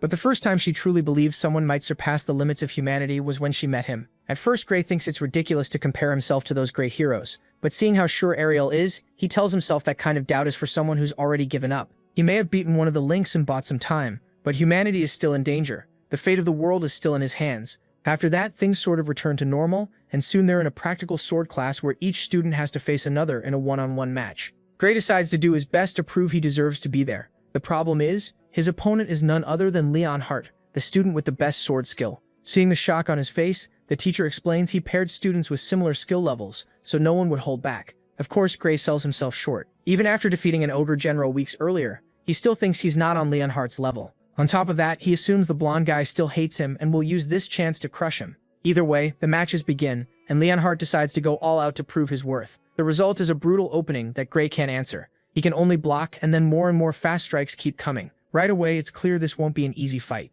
After a while, Gray finally strikes back, and his attack is so fierce that Leon Hart admits he doesn't get how Gray failed to enter through regular admission. That bit of respect boosts Gray's confidence right away, and the fight starts feeling far less one-sided. Little by little, his counters get faster and sharper, and he realizes that even though he thought Leon Hart would destroy him instantly, he's actually holding up pretty well. Still, the gap between them is obvious. Gray may have the story on his side, but Leon Hart's technique is so perfect it's honestly scary. Gray thinks Leon Hart is a monster, or at least he would have been to himself from the other timeline, because now the difference is that he knows how to deal with monsters like that. He uses all the experience he's gained to read the beast's moves until even Leon Hart admits he hasn't had this much fun in a long time. But that's exactly the problem. The bastard is enjoying himself. He doesn't even look tired, so Gray knows he has to end this fast. That makes him remember what the teacher said before the match started, fight like it's a real battle. And what does that mean? Pretty much anything goes. So Gray dodges the next strike with a quick move, then kicks Leon Hart's leg and knocks him off balance. On top of that, while the blonde is still in the air, Gray takes advantage of the fact that he can't dodge, and attacks with a look that makes it clear he's treating this like a life-or-death fight. The problem is Leon Hart can't afford to lose either. Even as he's about to hit the ground, he stretches out his arm so his sword reaches Gray's neck at the exact same moment. Gray's blade reaches his. That's why Gray helps him up and calls it a draw. But the blonde doesn't agree. In that last exchange, he says he could have stabbed Gray through the heart if he wanted to. Since it was only practice, Gray went for the neck instead, and that gave Leon Hart just enough time to react. Even so, whether Gray wants to admit it or not, that changes the result. Leon Hart won. What's surprising is how well the blonde takes it. He insists that thanks to Gray, he finally understands the difference between a real fight and sword practice, because fighting is about way more than sword skill. Still, being humble doesn't change the fact that Gray cheated. Leon Hart answers that in a real fight, it's completely fine to cheat, then suggests they do another round. Gray isn't too sure, since his stamina is nowhere near Leon Hart's and there's no way he can keep up again. Luckily, or maybe not, they get interrupted by a huge guy who says that real training or not, the teacher never said they could use kicks or anything besides a sword. He also can't understand how a loser like Gray got paired with the best first-year student, basically insulting him for no reason. That's when Leon Hart steps in and says he's the only one strong enough to fight Gray. In other words, Gray is the strong one here, not him. And that gets backed up by the teacher, who says the two are at a very similar level. And if he doesn't believe it, he's free to test it himself. If he beats Gray, then he can fight Leon Hart. The guy confidently accepts and boasts that unlike others, he beat the examiner in the entrance exam, which Leon Hart says was his biggest mistake, the same one he made himself, judging Gray without knowing his real strength. The good part is that more people will finally see how strong Gray is and give him credit. The bad part is that this idiot is ruining his precious time with Gray, so Leon Hart starts glaring at him like he wants to kill him. Of course, the bully notices and has no idea what's going on. Still, all of that stops mattering when the teacher says they can begin. because Gray can tell right away the guy has way more physical endurance than he does. It's a challenge he has to face, and meanwhile, that jerk charges at him with one goal: put the special admission student in his place. To his real surprise, Gray doesn't just block the attack with one simple swing of his sword, he knocks him away like he's nothing. The bully's confused face is worth it, but Gray stays focused and thinks that this guy's strength is nothing special. He even starts wondering if the idiot is holding back, because he's absurdly weak. Then within seconds, Gray throws one plain strike that somehow ends up dropping him for good and ending the fight. It all happens so fast that Gray actually apologizes, because he didn't mean to be that rough. Even after being humiliated, the guy jumps back up and asks for a second round. The teacher allows it, saying they can fight as many times as needed until he understands that Gray is not weak at all. So they keep going until the guy is so beaten up that he has to be dragged to the infirmary. And then the teacher announces that as two of the strongest, Leonhardt and Gray have earned the right to represent the first years in the inter-year battle, where they'll face the strongest second years. So far, the first years have lost 35 times in a row, but this year they believe things will be different. Of course, Gray can't help asking if the power gap between the 2 years is really that big, and the teacher answers honestly, yes. In fact, it's not unusual or even especially disappointing when the first years lose. Just being chosen to fight is already an honor, and if they somehow win, they'll be seen as some kind of miracle. That's why he calmly tells them not to stress too much. That eases Gray's mind, but he still thinks he has to use this chance to change what people think about the special students chosen by the Divine Eye and prove they can fight. Of course, that means training even harder. But all of that gets pushed aside when we cut to a meeting between the teachers and an old man named Bruta from the magic department, who asks to speak and proposes that the student Amy White be expelled. Ariel immediately asks why, since she's the one in charge of the Divine Eye students, and he says that's exactly the problem. The girl failed the exam to move up to 3rd year, and even so, she was allowed to stay only because she was a special admission. Honestly, the old man has a point. Every other student who failed was expelled, so it seems unfair. Ariel explains that the girl can't show her true potential because of the heavy side effects on her body, but she's absolutely on track to become a world-class warrior. The problem is the other teachers think that's just a sad excuse, and they ask how long it's supposed to take for these amazing powers to finally appear. Ariel says Amy could gain full control at any time. They just need patience and need to hold on to the Academy's goal of nurturing hidden outstanding talent from all over the world. Sadly, no argument works when those idiots refuse to listen, because Brutus says that the Divine Eye that once made her famous isn't as sharp as it used to be, and the proof is that all the current students she picked are complete failures. Worse, he and another teacher suggest it might be time to get rid of the Divine Eye special admission system, pointing out that if more than half the teachers agree, they can vote to expel every one of those so-called failures. That makes even the teachers who had stayed quiet start to hesitate, and one of them says Bella has improved, but she still isn't as impressive as Ariel promised, and overall the whole Divine Eye issue feels like charity for people without talent. Little by little, the redhead realizes there are far more people against her than for her, and Bruta tops it all off by asking if she really believes she can judge talent better than all of them. Of course, even if she wants to say yes, Ariel knows that would only make the people who already hate her even angrier, while also hurting the pride of those who are still unsure, making the whole situation worse. If she wants to come out on top, she has to be very careful about what she says next. So instead of reacting to Bruta's insults, mockery, and accusations, she stays silent and repeats to herself again and again that she still has the touch. Her students just need a little more time. But she can't think of any way to stop them from being expelled until one of the teachers mentions Gray. They know he was chosen to represent the first years, but they doubt he'll accomplish anything. Then Bruta himself proposes deciding the future of the Divine Eye program based on the results of the competition. Unsure, Ariel turns to Hector, and his look tells her it won't work. So she explains that Gray's power isn't really suited for mock battles. His true strength only shows in life or death situations, which the teachers once again treat like an excuse. Honestly, it does sound like one. So they declare that if Ariel tries to refuse, the headmaster, tired of the argument, steps in and says they'll continue this discussion after they see his performance in the competition. In the end, everyone leaves, but the redhead stays behind, trembling because she feels she's failed them. Gray's powers not only aren't fit for this kind of practice match, it's also still too soon for him to use them again. And if he pushes himself, he could die. Even so, a selfish part of her still hopes he can do it, so the other rough gems can survive until they're ready to shine. But for that to happen, he'll have to do something incredible. Then we jump straight to the day of the inter-year battle, where all the students gather in the Coliseum, watching closely as the first-year challengers are introduced, Leonhardt and Gray, who've earned the right to face the strongest second-year student, Lugian Hartman. At least that's what everyone thought. But then comes the surprise: they introduce a second-year student, Raida, the same guy who jumped Gray in the hallway. Of course, that leaves everyone wondering how this battle will work, but that gets explained later. The point is that Gray recognizes him and wonders if they'll have to fight him too. While they're being watched closely by all the teachers, Lionel notices and says that last year only a few of them showed up, which means something has changed. Leonhardt figures it out right away and says they must be curious about Gray.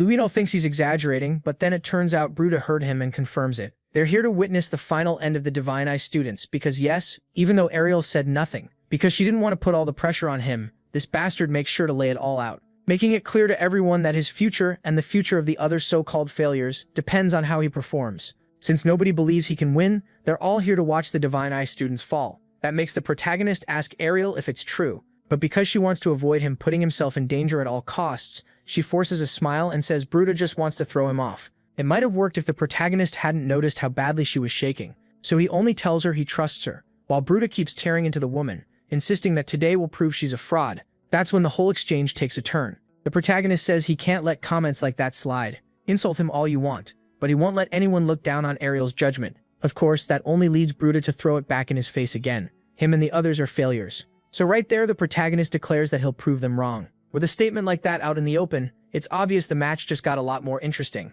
Then the announcer tells them to take their places, and Gray wonders what the hell is going on. It looks like this really will be a 2-on-1, because he figures that if he'd been matched with Luniel, he might still have had a chance. Instead, he got Rada. He may not be the strongest, but he's one of the few who survived Bradley's experiments, after Bradley surgically rewired his brain to give him superhuman reflexes.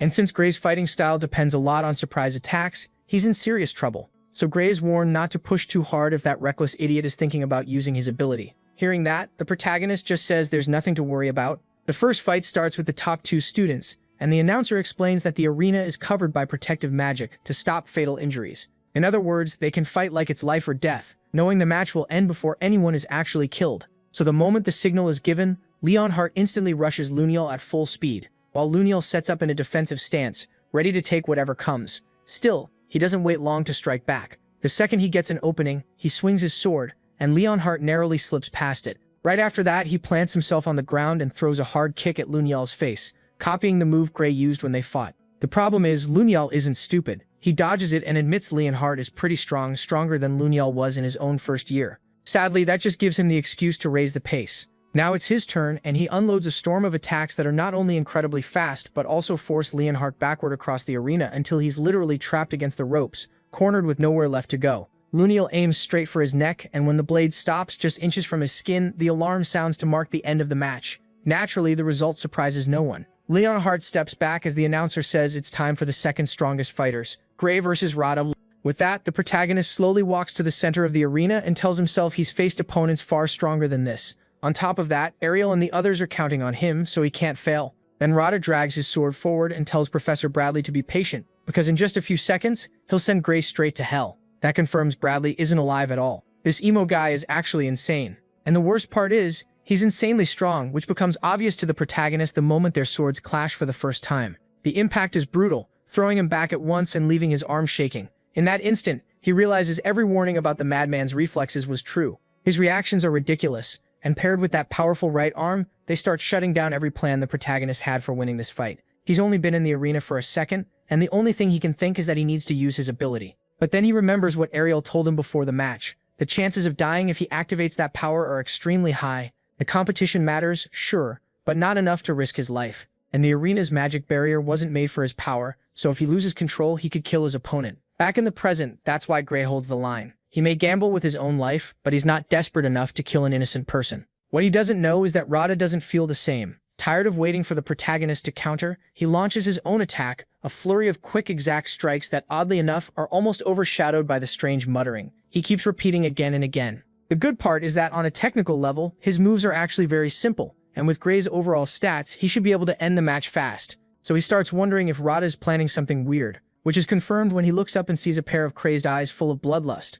Then Rada manages to drive his sword straight toward Gray's eye, and Gray instantly knows he won't be able to dodge that. The fight would have ended there if not for a sudden shift. He surprises even himself by blocking it, just in time with his own sword. The strange part is, even he knows he shouldn't have made it in time, so he wonders again if that lunatic weakened the strike on purpose. But that's not the only odd thing, because something else feels wrong. Up in the stands, Gray notices something strange moving inside Rada's chest, and he wonders what the hell that power is. Meanwhile, the teachers say the battle is far too one-sided, and some even mock him, because just like the protagonist knows, Rada could have finished this a long time ago. Still, several of them admit that even if he isn't winning, the protagonist is holding out surprisingly well. For them, that alone proves he's strong. But that stops mattering when Ariel asks them to end the test right away, because she has a bad feeling. Things are about to get ugly. Of course, the others insist the security system is flawless and will block any attack that threatens either fighter's life, and they take Ariel's warning as proof she's scared of losing. Even so, she yells that it won't be enough to protect Gray from what's coming.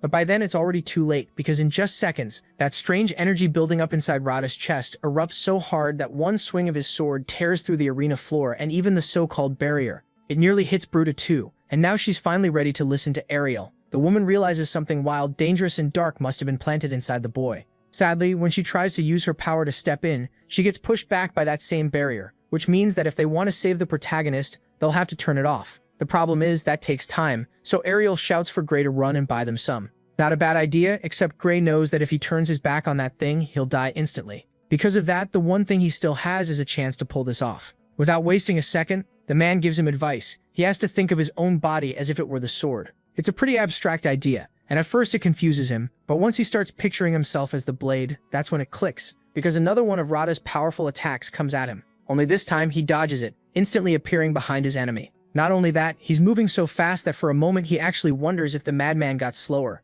until he realizes the one who changed is him. That gives him the confidence to keep going, and he nearly drives his strike through part of Rada's face. I say nearly because the barrier is still active, which means a small force field forms around Rada to block the cut, but not the impact, and all that stored energy blasts him away at insane speed until he slams into one of the arena walls. And pay attention. He goes straight through the barrier, which shocks the teachers so much they start asking what kind of fight this even is. Without wasting time, they order the medical team to get ready and treat Rada's injuries. That should have been the end of it, except he stands back up, now completely overtaken by that demonic energy, and if that wasn't enough, he's totally unharmed. So Ariel warns the protagonist the fight isn't over, and he manages to raise his guard just in time to see what's coming. That energy building up into the shape of tentacles, rushing at him and attacking from every possible angle. It's so insane that even Bruta blurts out, "What the hell is that?" Ariel pressures the tech team and they tell her the barrier will shut off in 10 seconds. That doesn't sound like much, but inside this nightmare, every second matters, especially when Rada closes the distance again, attacking with such force, speed, and bloodlust that the protagonist finally understands this thing isn't human anymore. Then again, he's not exactly normal either, so even though he fights back with everything he has, he still refuses to kill him. That choice costs him badly, because the enemy's next strike lands and he starts coughing up blood. Worst of all, that confirms that if he doesn't activate his ability, he'll die anyway. So he decides to bet everything and releases his power, cutting down his enemy in the blink of an eye. Thanks to that, Rada finally falls. Everyone in the academy watches it happen from the stands, stunned into silence, not knowing what to say until the barrier drops and the teachers move at once. The teachers combine their restraint spells to pin Rada down.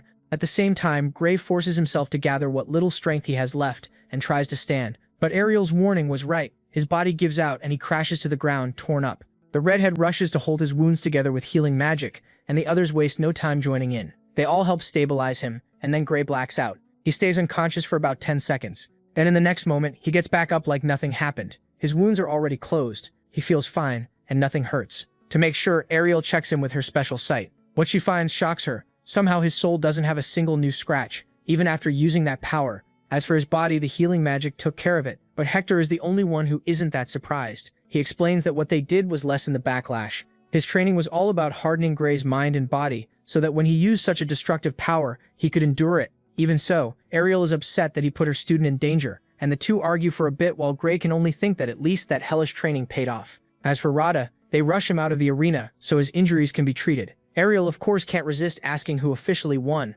This one is harder to judge than the last fight, but Hector points out that Rada's inner barrier activated when Gray's strike nearly sliced his face. That means Gray won. So Gray, the first-year representative, is declared the victor, and the crowd instantly bursts into cheers. Hector takes the chance to remind the school leaders that Gray just ended a 35-year losing streak. For him, that should be more than enough proof that Ariel's divine eye doesn't make mistakes. Right away, Alexander says only an idiot would still support getting rid of the special class after what just happened. One of the professors goes even further, saying they should be ashamed for nearly throwing out a student this talented. Ariel says nothing. All she can think is, "Thank you." Meanwhile, the teachers turn to Bruta and ask if he still feels like questioning Ariel and her divine eye.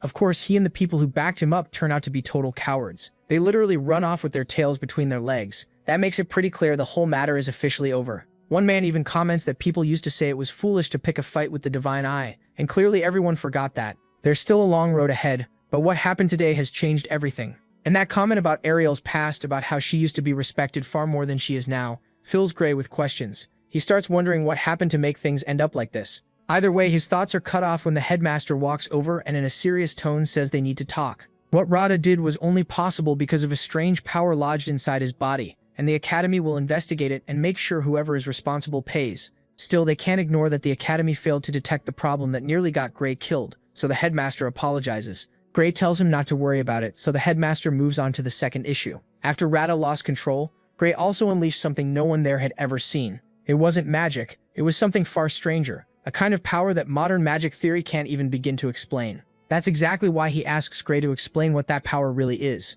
Gray quickly thinks about how much he should reveal and decides to be honest, but keep it simple. So he says he doesn't really know. Of course, to make that story work, he has to lie a little, claiming he didn't even realize he had that power until Ariel noticed it and explained the potential sleeping inside him. From a distance, the redhead hears all that and wonders what game he's playing. Gray shoots her a quick look, asking her to go along with it because if they want to stop the liquidator, she needs to stay the one in charge. Ariel understands what he means right away and steps into the conversation to back him up. She explains that even if Gray's power can't be understood through magic theory, she can still see it with her eyes, and that's why Hector put him through brutal training so he could control it. She's also been investigating it herself, which is why she wants all matters related to Gray's power left in her hands. Alexander agrees, since the Divine Eye students are technically her responsibility. He does offer to help however he can, and then they turn to something more urgent, Rada, who needs to be examined while he's treated in the infirmary. So Ariel goes with them. Later she meets up with Gray, and tells him the power they found inside Rada was almost identical to the liquidators. In other words, Bradley must have used the same crystals they found before, and even worse, Rada wasn't actually beaten by Gray's attack. That power activated at that moment, and he completely lost control of his mind and body. The important part is that Ariel isn't stupid. She also figures out that Rada being there wasn't a coincidence. Someone sent him to kill Gray, almost like payback for taking down Bradley. And if Rada was manipulated after that professor died, then Bradley really wasn't behind it. It had to be a third party. Someone with access to student records and one of the big names connected to the man's shady research. For now, all they can do is keep digging. But Ariel's gut tells her the one responsible has to be a high-ranking member of the Academy. So they need to be careful. For the moment, she congratulates him for learning how to use his power without damaging his soul. Then she reveals that Hector has decided it's time to move on to the next stage of his training, which will let him take his ability even further. In the next scene, Gray stands in the middle of the training field surrounded by hundreds of armored dummies. From a distance, Hector and a group of specialists warn him that this method is dangerous and incredibly painful, so he has to clearly say he agrees to everything that's about to happen. They also remind him there are safer options, just much slower ones, but Gray says he's willing to take the risk and the training begins. Gray closes his eyes and focuses on what he did last time, trying to move his body as if it were part of the sword itself. Because of that, the dark energy slowly starts flowing through him, wrapping around both the blade and his body. Then he opens his eyes again and says, "Here I come," and a second later he starts tearing through the dummies. His movements are so smooth it looks like his arm is moving with the wind itself. The problem is, no matter how amazing it looks, there's still a limit, and before he can finish destroying every target, his body gives out. Luckily, that's why all the experts are there around him. They take turns using healing magic to force his body back on its feet within minutes.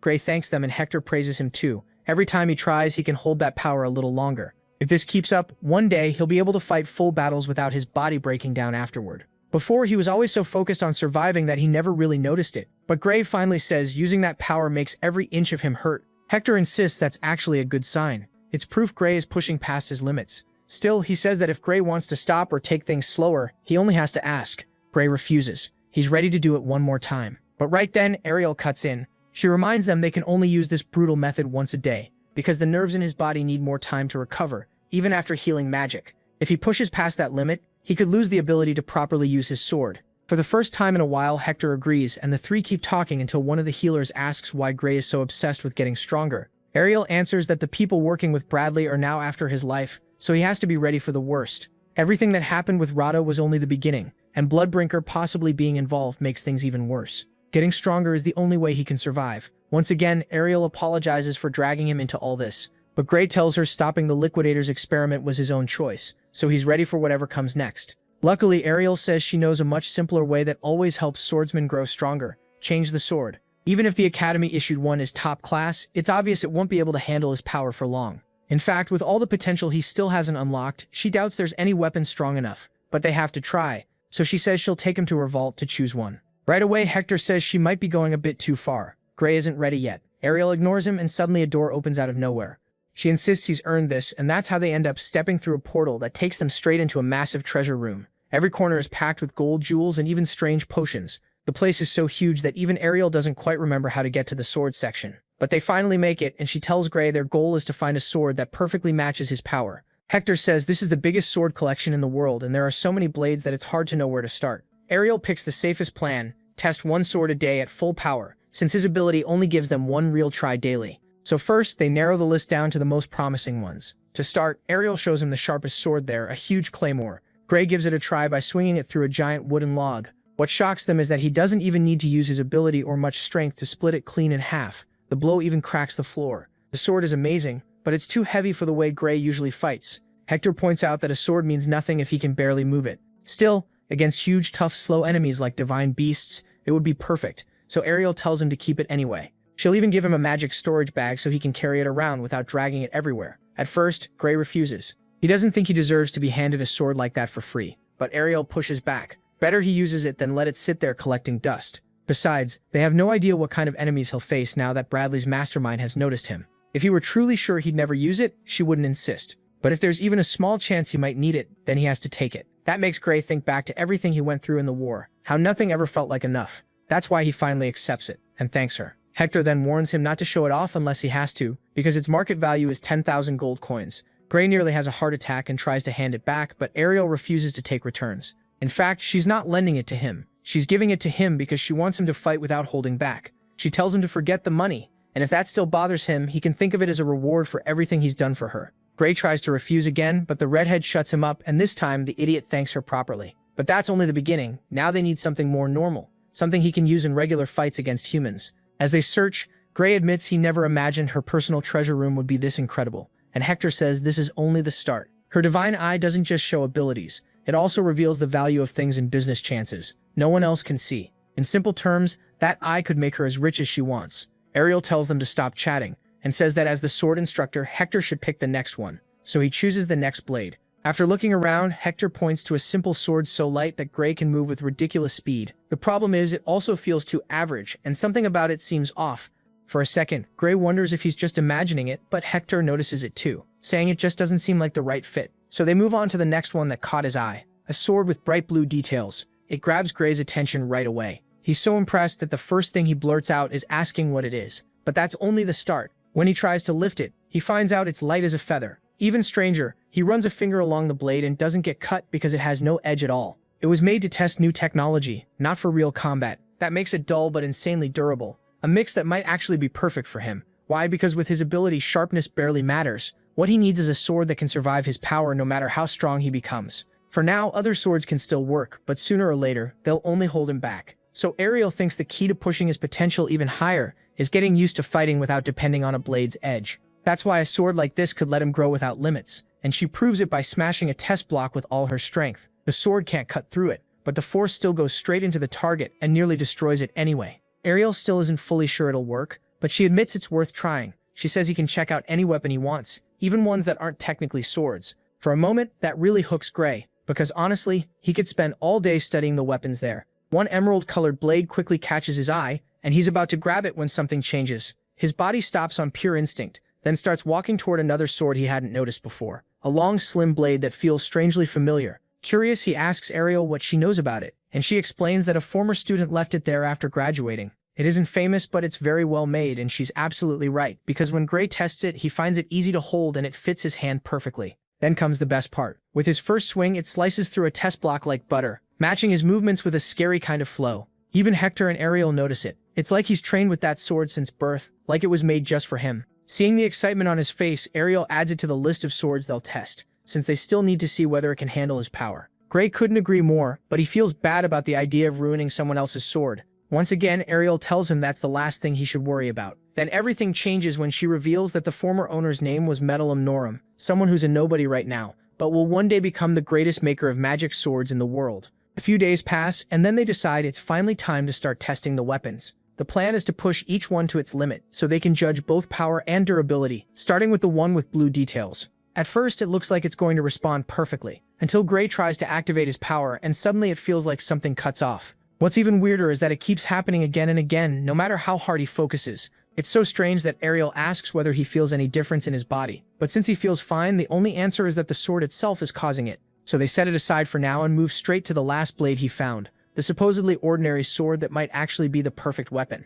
Once again, the prota begins the routine he's been sharpening over the last few days. He tells himself that he will become one with the sword, and then releases a shocking amount of energy. This time, the good news is that he not only activates it, the power actually holds. Everything seems fine until he hears a voice whisper in his ear. While there's still time, he turns at once thinking he imagined it, but the voice keeps going, and it's coming from the sword itself. From farther away, Hector and Ariel don't notice anything strange, so the test continues as Gray tries to wipe out as many training dummies as possible. He notices that the power is the same as before, but the sword helps him control it in an incredibly smooth way. On top of that, his whole body feels unbelievably light, letting him keep going and going at a speed that even shocks the healers nearby. But they notice something else too. He isn't just fast, it feels like he's flying through battle. The biggest surprise comes seconds later, when Gray turns to strike the next target and realizes there aren't any left. Before, he could only take out half of them before passing out, but now he's destroyed all of them in record time. Even so, Ariel and the others watch him with worried faces and ask how the hell he's still standing. They don't just mean the strain of the energy, his chest is split open from end to end, like something stabs straight through him with a sword. Panicking, the redhead screams for him to drop the blade, and he obeys, shocked when the pain in his chest hits him the moment he lets go. The healers rush in and cover him with layer after layer of healing magic, but even after that he's still shaking and can barely stand. Ariel explains that not even magic can erase the effects of losing that much blood. She tells him to sit down for a while. He just pushed past limits his body had never even reached before. In one way, that's a good sign, but moving around without realizing how bad his condition is could get him killed. He'll probably need an experienced healer at his side in the future. That kind of reckless fighting is way too dangerous. For now, the important thing is that the sword is completely intact. No marks, no scratches, nothing. When Ariel tries to study it with her magic eye, she even notices the blade shining brighter, like it enjoyed the fight. Sadly, that becomes less important almost right away, because in its reflection she catches a strange movement near the Academy's main towers, and when she looks up, those same towers explode into thousands of pieces. Then the rubble starts falling toward them, and panic spreads through the students. At the same time, the teachers join forces and raise a barrier big enough to protect everyone. Of course, even the protagonist never saw this coming. Hector explains that Area holds the vault for dangerous materials, so someone must have caused the blast. Worst of all, he picked up a faint trace of teleportation magic. That can only mean the explosion was part of a plan to steal something from inside the vault. The problem is, that whole place was specially built to block that kind of magic. But Ariel also sensed liquidator energy mixed into the smoke, so they likely used crystals made in the underground lab to blow open the wall and disable the anti-teleport field. In short, the people behind the explosion were allies of Bradley, allies so confident in their power that they directly attacked the Academy headquarters. A few days later, Ariel finally confirms to the protagonist that the investigation really does show it was a theft. She wasn't told much, of course, but since the culprits destroyed the teleport inhibitor and escaped like it was nothing, she's completely sure it was an inside job, and with that it becomes even clearer that the Academy is no longer an organization they can trust without question. Deep down, she even thinks maybe it never was. Still, the protagonist sees it a different way. If the enemy really controls the Academy, they should be able to take whatever they want from the vaults without making a scene. So the only reason for all that trouble is that they had no legal way to get whatever they stole. The whole thing is so strange that Ariel still clings to the idea that the Blue Drinker are behind it, and this open display of force is something she takes as a warning. They're in danger, and Gray is in danger too. He has to stay extremely careful, not just inside the Academy but outside it too. That leaves the protagonist with a really bad feeling. And he's not the only one, because when he goes to the next class, he notices everyone is seriously on edge. Naturally, he thinks it's because of the explosion, but he's way off. They're actually terrified about the outdoor marching exercise they were called to join. Seeing him so calm, Leonhardt figures maybe he didn't have time to read the notice, but the protagonist tells him there's no way he missed it, since they'll spend a full week stuck in a forest packed with high-level monsters. It's such a harsh place that just moving between camps will take 16 straight hours, and there's not even any promise they'll be able to sleep at night with creatures stalking them the whole time. Even so, he stays totally calm, while everyone else panics because more than half the students quit in their first year because of this test. What they don't know is that the protagonist has survived something even worse. In his earlier training, they threw them into forests even more dangerous, with no supervision and no help. Just them and hundreds of monsters that wiped most of them out. That obviously impresses Leonhardt, who's basically started acting like his personal fan. Still, seeing everyone so nervous also makes Gray realize maybe he's taking this too lightly and needs to pay more attention to what could happen. And just like that, we move straight to the day of the exercise, where Hector warns them that finishing this test is one of the key factors for advancing to second year. Gray notices they're right at the edge of the Wintle continent, a wild place with no inhabitants, even if it looks beautiful at first glance. For a moment, he wonders if there's a specific reason for that, but it's obvious he'll get the answer soon enough. That's because Hector, one of the people in charge of supervising them, decides to lead them through an alternate route deep in the forest. So the hours pass with everyone walking through endless trees. The worst part comes when they ask how much farther it is, and it turns out they've only made it halfway. The teachers try to encourage them, saying they'll get used to it little by little. Some students notice that Leonhardt doesn't even look tired, but the blonde guy is even more impressed by the protagonist's stamina. He hasn't slowed down even once in the 8 hours they've been walking.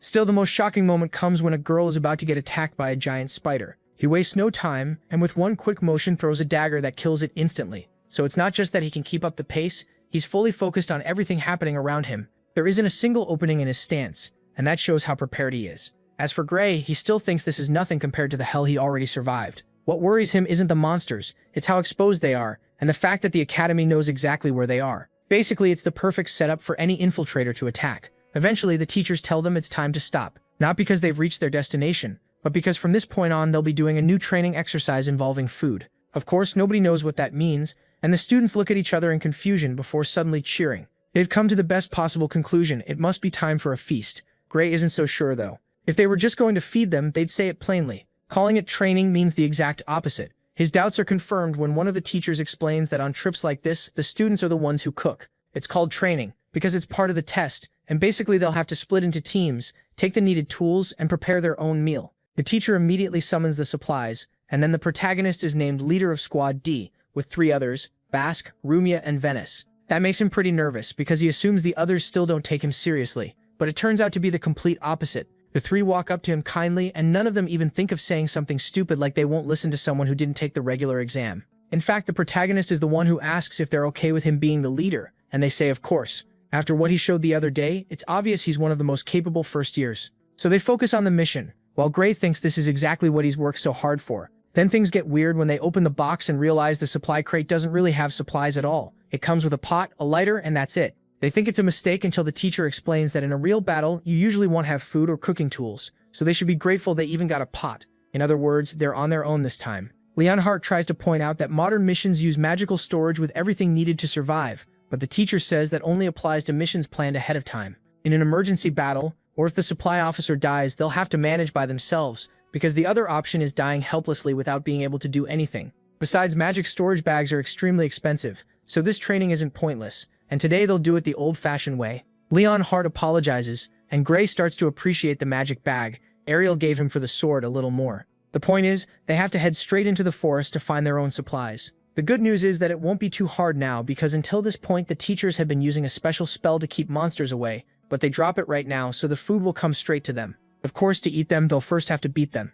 And just like that, with a small snap, the little feeling of safety around them disappears and is replaced by the unease of knowing more than one monster is watching them with killing intent. Nervous, the students ask the protagonist what they should do, and he says it's pretty simple: hunt the monsters and eat them. The good part is that he's been studying the trail very carefully, and from the tracks most of the creatures seem medium or small, so their swords should be enough. As for the hunting plan, it's not that complicated, because since the creatures are carnivores, they'll come to them on their own. They just need to react in time and fight. In short, they have to act like bait, and the key is moving fast, because if they stay there, they'll end up competing with the other squads for prey. They could also eat insects, but while the others want to hunt something better, his sharp judgment guides them to a more remote part of the forest, where they follow a set of tracks until he realizes what's coming. They found the perfect prey. Of course, none of them expected it to be this huge. It's a giant bear-like monster charging at them, ready to tear them apart. Naturally, the protagonist already expected something like this, but the others didn't, and they freeze instantly, since it's also the first time they've seen a real monster this close.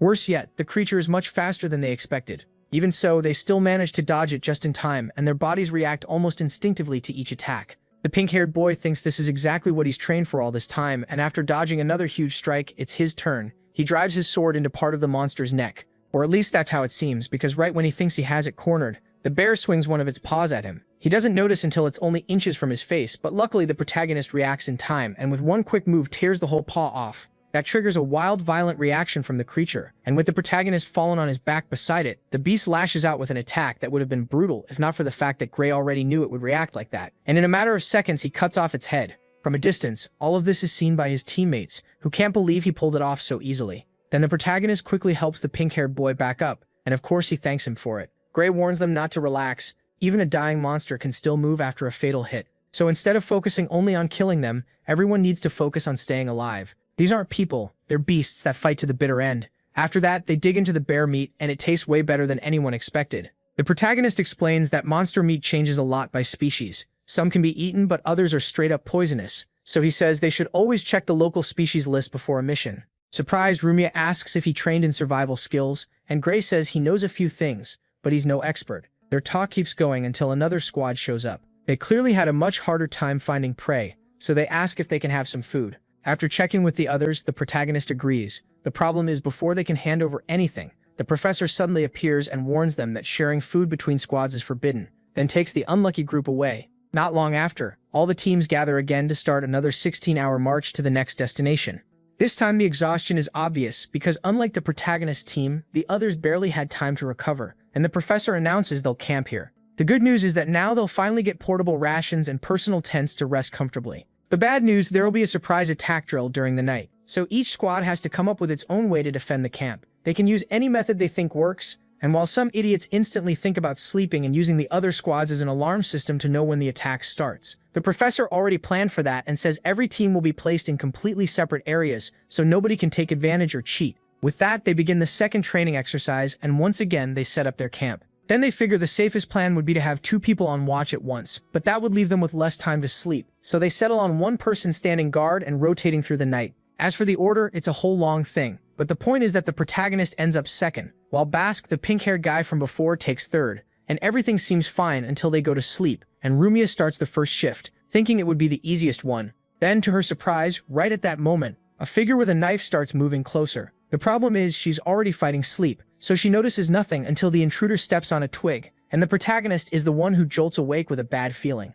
No animal would move that carefully, so the enemy has to be human. Because of that, he peeks through a gap in the tent, and seeing that Rumia still hasn't reacted, he becomes even more sure that someone is out there. Right away, he remembers the warning Ariel gave him the last time they met. The people behind Bradley are after him. Even if this is probably just the planned surprise attack drill, he still has to be ready in case it's really an assassin. That's why he quietly slips out of the tent and starts checking the area around them, using the moonlight to see clearly. He follows the signs, and that brings back strong memories of the time he was personally trained by Jacob, the divine archer. Jacob taught him how to move without making noise or being noticed, stressing that the real issue wasn't sound itself, it was making sounds that felt too human. The goal was to blend in with the sounds of nature, to become part of the surroundings. Thanks to that, Gray can move in without being noticed, until he catches the intruder red-handed, and before the person can react, Gray puts a knife to his neck and warns him not to move if he wants to leave alive. First, he has to answer every question, and if he makes one useless move, Gray will kill him. He immediately demands his name and affiliation. Then comes the shock when the man turns around. It's the professor, sneaking around the camp as part of the surprise attack exercise.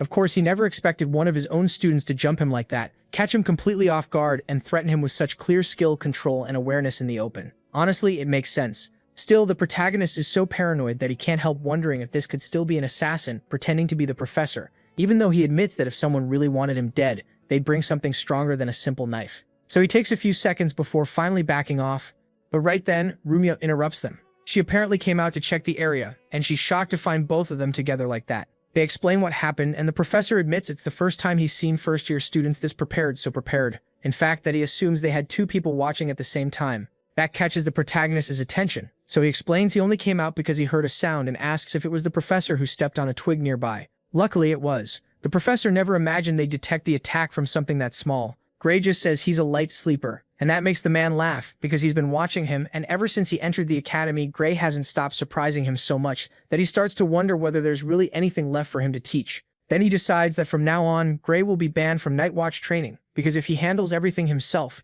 his teammates won't get the chance to learn. Worried, the protagonist asks if that wouldn't leave the others with even fewer hours of sleep. So the professor offers a fix. He won't attack during the hours when Gray would have been on guard. That way the rest can sleep and still prove themselves on their own. On top of that, because he did so well, the professor automatically gives the protagonist a perfect 10 for that part of the test. And with that, the matter seems settled. Or at least that's how it looks. Because as the professor walks away, he can't stop wondering whether the protagonist went through some kind of special training, what exactly he might be hiding, and who he really is. With all those questions hanging in the air, we move to the next day, when he gathers the students again to continue the march, and the strain from lost sleep, plus the wear from not resting properly, starts showing even more. Even so, the students push through and keep walking until sunset, when the professor says they've reached the next camp. The thing is, they're so worn out and traumatized that they're scared to hear what the next test will be until he tells them to relax, because today's training is over. They don't have to do anything else, and he doesn't even expect them to set up the tents because he already handled that so they can rest comfortably until the food is ready. Yes, food, because while everyone sleeps peacefully, the teachers prepare a full feast for them. The only one still uneasy is the protagonist, who thinks this can only mean one thing: tomorrow is going to be hell. Beside him, Leonhardt says that no matter what happens, he's sure Gray will be fine, and they keep talking until the professor announces they can come out. The moment they do, they're welcomed by a table packed with delicious food, along with the confirmation that they can eat as much as they want. He even praises them for all their hard work over the last few days, but the look on his face makes it obvious this is too good to be true. And that gets confirmed the next day, when he and the other teachers explain that they're about to begin the most dangerous part of the training, where they'll have to cross the dangerous zone of the Gastia mountain range. It's a harsh place, but things still go fairly well at first because they've recovered, have their energy back, and are moving at a fairly calm pace. Once again, everything feels fine until they're warned to get ready, because in 2 kilometers they'll enter the habitat of the water lizard, a monster far stronger than anything they've faced so far, one that can kill a person in seconds. That's why they're told to move slowly and not draw attention, since any noise could mean death. Even though these creatures usually seem calm, they're still bloodthirsty. Again, Gray thinks the situation reminds him of the training he had with Jacob, so he starts moving exactly the way Jacob taught him, a method the professor instantly recognizes as something only a skilled monster hunter would do. Meanwhile, the other students move so badly it's almost ridiculous, so the professor yells at them to hurry up. The protagonist thinks that's reckless, since they're still beginners in an extremely dangerous area. Even so, they keep moving until they reach the most critical part of the territory. There, he tells them that from that point on, talking is forbidden. Strangely, everything feels so peaceful that many of them let their guard down. One guy even starts thinking all those warnings about the water lizard must have been fake because there's no way they'd bring a bunch of inexperienced students into a place where they could die at any second. And of course, that becomes his biggest mistake because he loses focus and trips,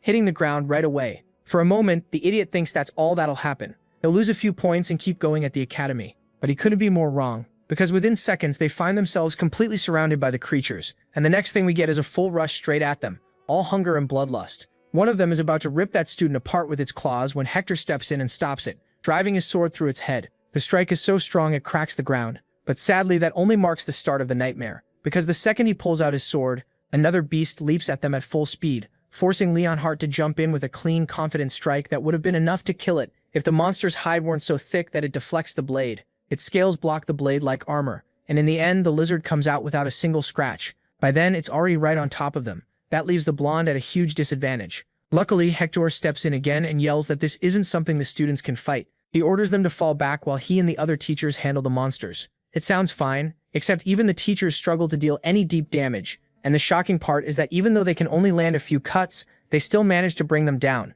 Then the mustache professor explains that during summer, water lizards carry very little water in their bodies, so even a small loss of blood can kill them. One of the boys asks if they could have beaten them during the rainy season, and the mustache man says no, they'd all be dead if that were the case. That's exactly why all this training is done at this time of year. After that, they keep moving until they finally reach the summit, and Hector congratulates them. Even with that setback, they made it. Leonhardt says the hardest part wasn't the brutal path itself, but the stress of crossing it without making even the tiniest sound. And that's the whole point of the training, which becomes obvious when they look at Gray. He's calmer than ever since war already trained him for situations like this.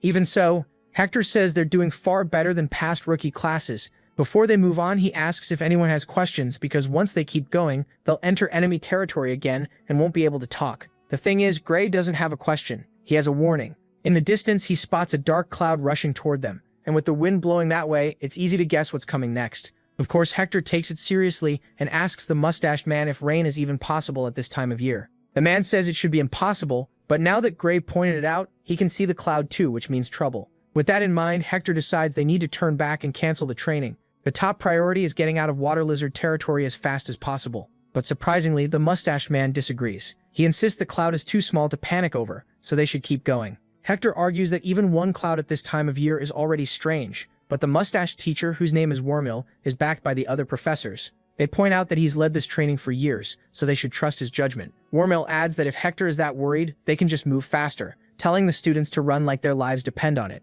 Still, there won't be time to fight any monsters, so they have to be even quieter. The problem is, just like Hector feared, less than 10 minutes pass before it starts pouring rain, something completely unnatural for this season. It's so strange that he starts wondering if the rain is being caused by someone, and as if that wasn't enough, Wormill starts talking out loud about how shocked he is, even though everyone knows they can't make noise. So Gray walks over and tells him to be quiet, But the idiot keeps talking until the obvious finally happens. A water lizard appears behind him, ready to kill. Worst of all, just like they were warned, this one moves much faster than before, and Wormel barely manages to dodge it. Still, he does avoid the hit and draws his sword just in time to strike back, piercing the creature's arm and making it spill plenty of blood. But it doesn't fall. Instead, it turns even more savage, glaring at him like he made a huge mistake. A second later, the beast counters, snapping its tail like a whip. But even though Wormel stabs it again, it still isn't enough. The force of the blow sends him flying across the forest, and he slams straight into a giant rock. Several seconds pass before he manages to stand, shaking from the effort. Of course, the students can hardly believe one of their teachers is getting beaten that easily. Even Gray thinks his reflexes should be fast enough to dodge that, which can only mean this lizard is far stronger than any they've faced before. By now, it's obvious every warning about the water lizards and the rain was true, so the remaining teachers quickly form a special formation meant to pin it down in a 4-on-1 fight, where in theory they should have the advantage. The problem is that even though each of them lands careful strikes on key parts of its body, the creature keeps fighting like nothing happened. Then it breaks through Wormel's guard again, knocking him to the ground completely helpless, and this time the monster is faster. Without wasting a second, it jumps at him to finish him off, but it's stopped by Hector's sword, which slices through its neck in one clean hit before it's too late.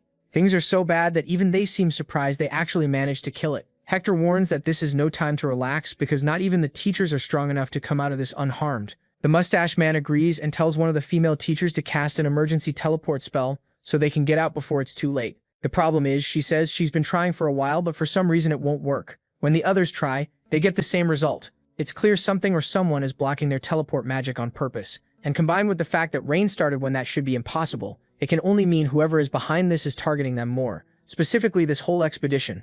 Wormel starts to panic and asks what they should do. Another teacher says trying to cross the zone in this rain is certain death, so maybe they should make camp and wait for the storm to end. That sounds reasonable, except if the rain is artificial, there's a good chance it won't stop until they're all dead. That starts a long argument, because both options have their own pros and cons. They really seem trapped. Then Gray tells them that as long as there's healing magic, he can fight, because with his ability their odds of surviving go up. Hector admits he has a point, but neither of them can promise Gray will last until they reach the exit. Still, staying there means dying, so even with the risk of pushing his powers too hard, Gray insists this is the perfect chance to train and push past his limits in a real life or death situation. It's also the only plan they have, and when Hector tries to refuse, Gray corners him by asking if he really values his own life more than the dozens of students who could die there if they do nothing. That instantly reminds Hector that Ariel had already warned him about Gray's habit of wanting to sacrifice himself every chance he gets, and he also remembers the desperate look on her face when she asked him to protect the boy. Even so, he has no choice but to accept, asking him to. But right then, they get cut off by Wormel,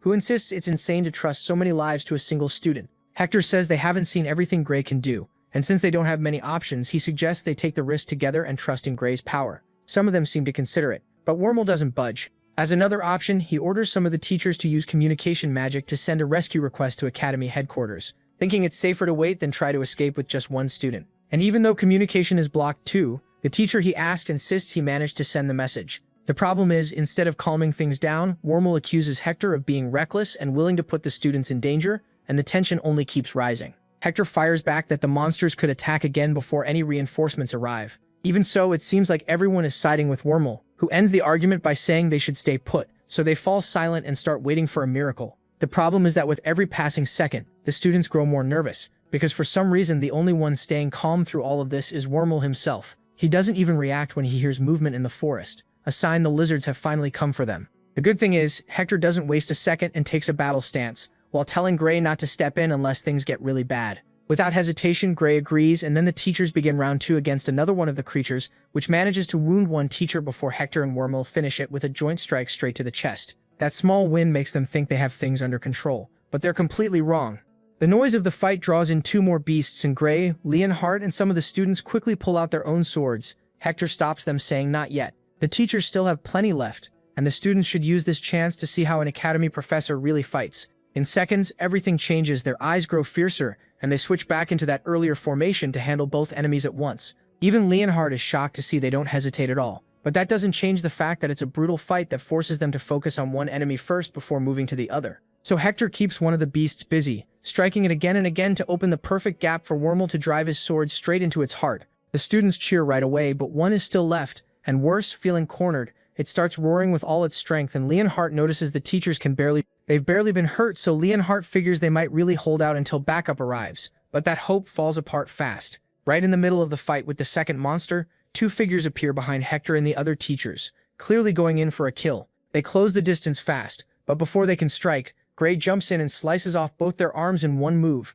Even that isn't the biggest shock, because the attackers aren't strangers at all. They're Wormhole and the glasses-wearing teacher who had backed every one of his choices up to now. The teacher they almost hit turns and sees both men bleeding out on the ground, but he forces himself to stay focused on the creature. At the same time, Hector thanks the protagonist for protecting them. With that, they bring the monster down. Then the really important part starts when they confront those bastards and ask what the hell they were trying to do. Of course, Wormhole denies everything and claims he was only attacking the creature when Gray cut off his arm. The glasses teacher backs him up, shouting that Gray should be arrested, but another professor calls them pathetic because everyone there saw exactly where their attacks were aimed. The students confirm it too, looking at each other and realizing they all witnessed the same thing. Sadly, this isn't the first time something like this has happened at the academy. It has plenty of enemies after all. But it is the first time the attack came from the teachers themselves. And as for the reason, it's obvious those bastards planned to cover it up as an accident. It's still unclear whether they meant to kill the students or kidnap them for something worse. But one thing is certain, they're safe now because of the protagonist. That said, Gray tells Wormhole to stop pretending,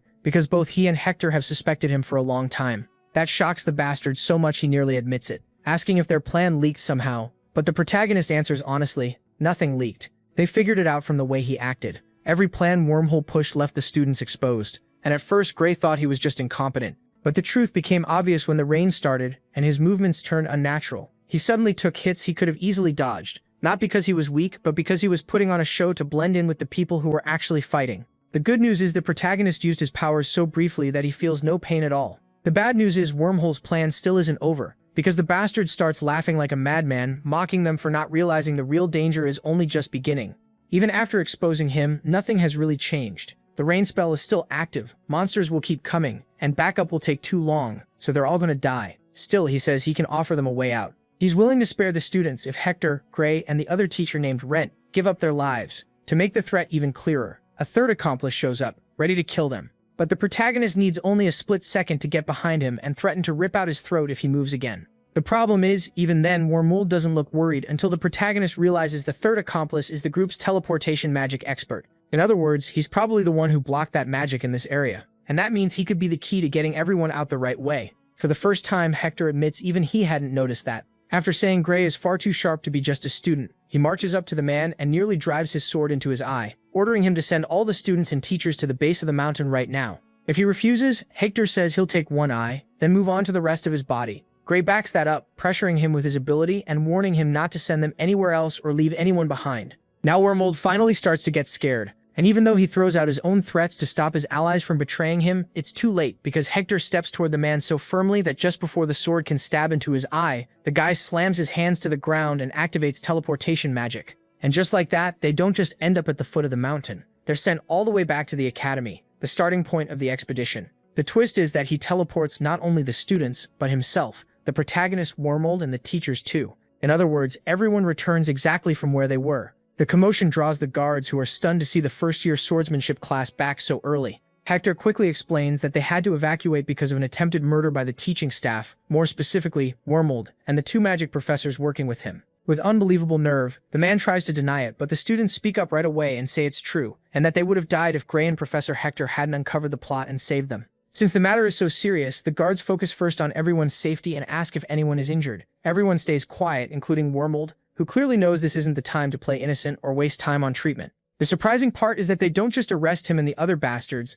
they cuff everyone and take them to a special room to start questioning them, making sure there's no cover-up or escape by other accomplices. So one by one, they all go into an isolated room to give their version of what happened, and that goes on for hours. Then without even waiting a full day, they're called into a courtroom for the final verdict. The headmaster begins by saying the main people responsible were Professor Wormhole, the expedition leader, Professor Valen, who turns out to be the vice headmaster, and two magic professors from the emergency team who helped stage the whole thing. We also learn the teacher who supposedly used the first teleport spell to escape was part of it too. So she, Wormhole, and the vice headmaster are found guilty of knowingly and repeatedly helping carry out the criminal plan. Best of all, there are no lighter circumstances here, so they're sentenced to death on the spot, and the investigators are allowed to torture them for every bit of information they can get about anyone connected to the case.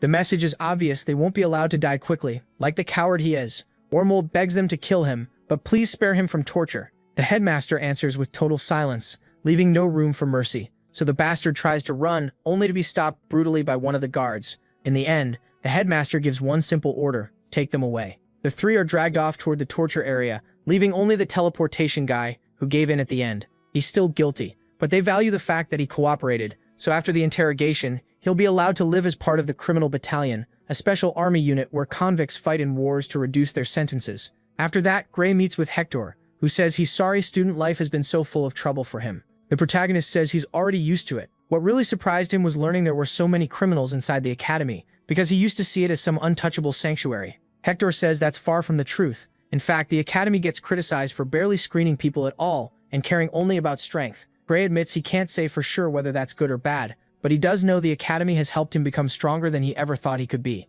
The place may be corrupt, but there are still people there he really can trust, and that's enough for him. Those words make Hector think Gray definitely isn't an ordinary student. That's exactly why he warns him. The classes are about to get much harder from here on out. It'll be rougher, but he'll grow even stronger. Gray answers that that's the whole point. Several days later, Ren gathers them to praise how they handled the training trip. A lot of strange things happened, sure, but the important part is that they survived, which means basic physical training is over, and it's time for the next stage. Before explaining what comes next, though, he shows them the goal they're expected to reach by bringing out a steel stake more than 15 centimeters thick, one that he can split in half with a single strike. Confidently, he says, anyone who can cut it cleanly in one slash will get approval to jump straight to second year. Anyone who can't has to keep training, and if they still fail by the end of the term, they'll be expelled automatically. The harsh part is that every year, about half of the students fail to cut it, so only around half of the first years move on to second year. Worried, one girl asks what happens if they get expelled, and he's quick to say it's not like they'll die. Usually they just transfer to smaller academies in their own countries.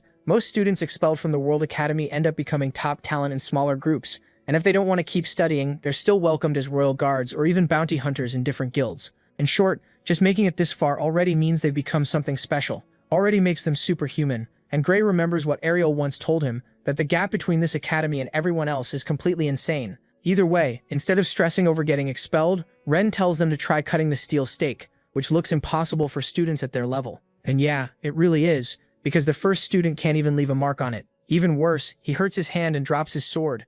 That last part makes Ren mad. He says a swordsman should hold on to his blade until death. Gray asks if there are any limits on what sword they can use, thinking Ariel's sword might let him cut it. The teacher quickly shuts that down. Only standard swords are allowed for this test. Gray knows he could probably do it by using his power, but his pride won't let him. If other people have done it without extra help, then he can too. More than that, if he reaches the point where he can pull this off, then no one would be able to stop him, not even the liquidator himself. So basically, he just has to get stronger. As if he could hear his thoughts, the teacher says they don't need superhuman tricks for this. Just practice, and one thing that separates beginners from pros: vital force infusion. That's the real key to reaching second year. They need to learn how to send the vital force inside their bodies into their swords. Gray had heard of that in his past life, and now he realizes that's why swordsmen from this academy are so much stronger than everyone else. Luckily, Ren is going to teach them. He says the trick is to use a demonic sword that drains their life force, which helps them get used to the feeling until it starts happening naturally. Then he asks if anyone wants to test it first, but the words demonic sword scare most of them, and in the end, only 2 students raise their hands.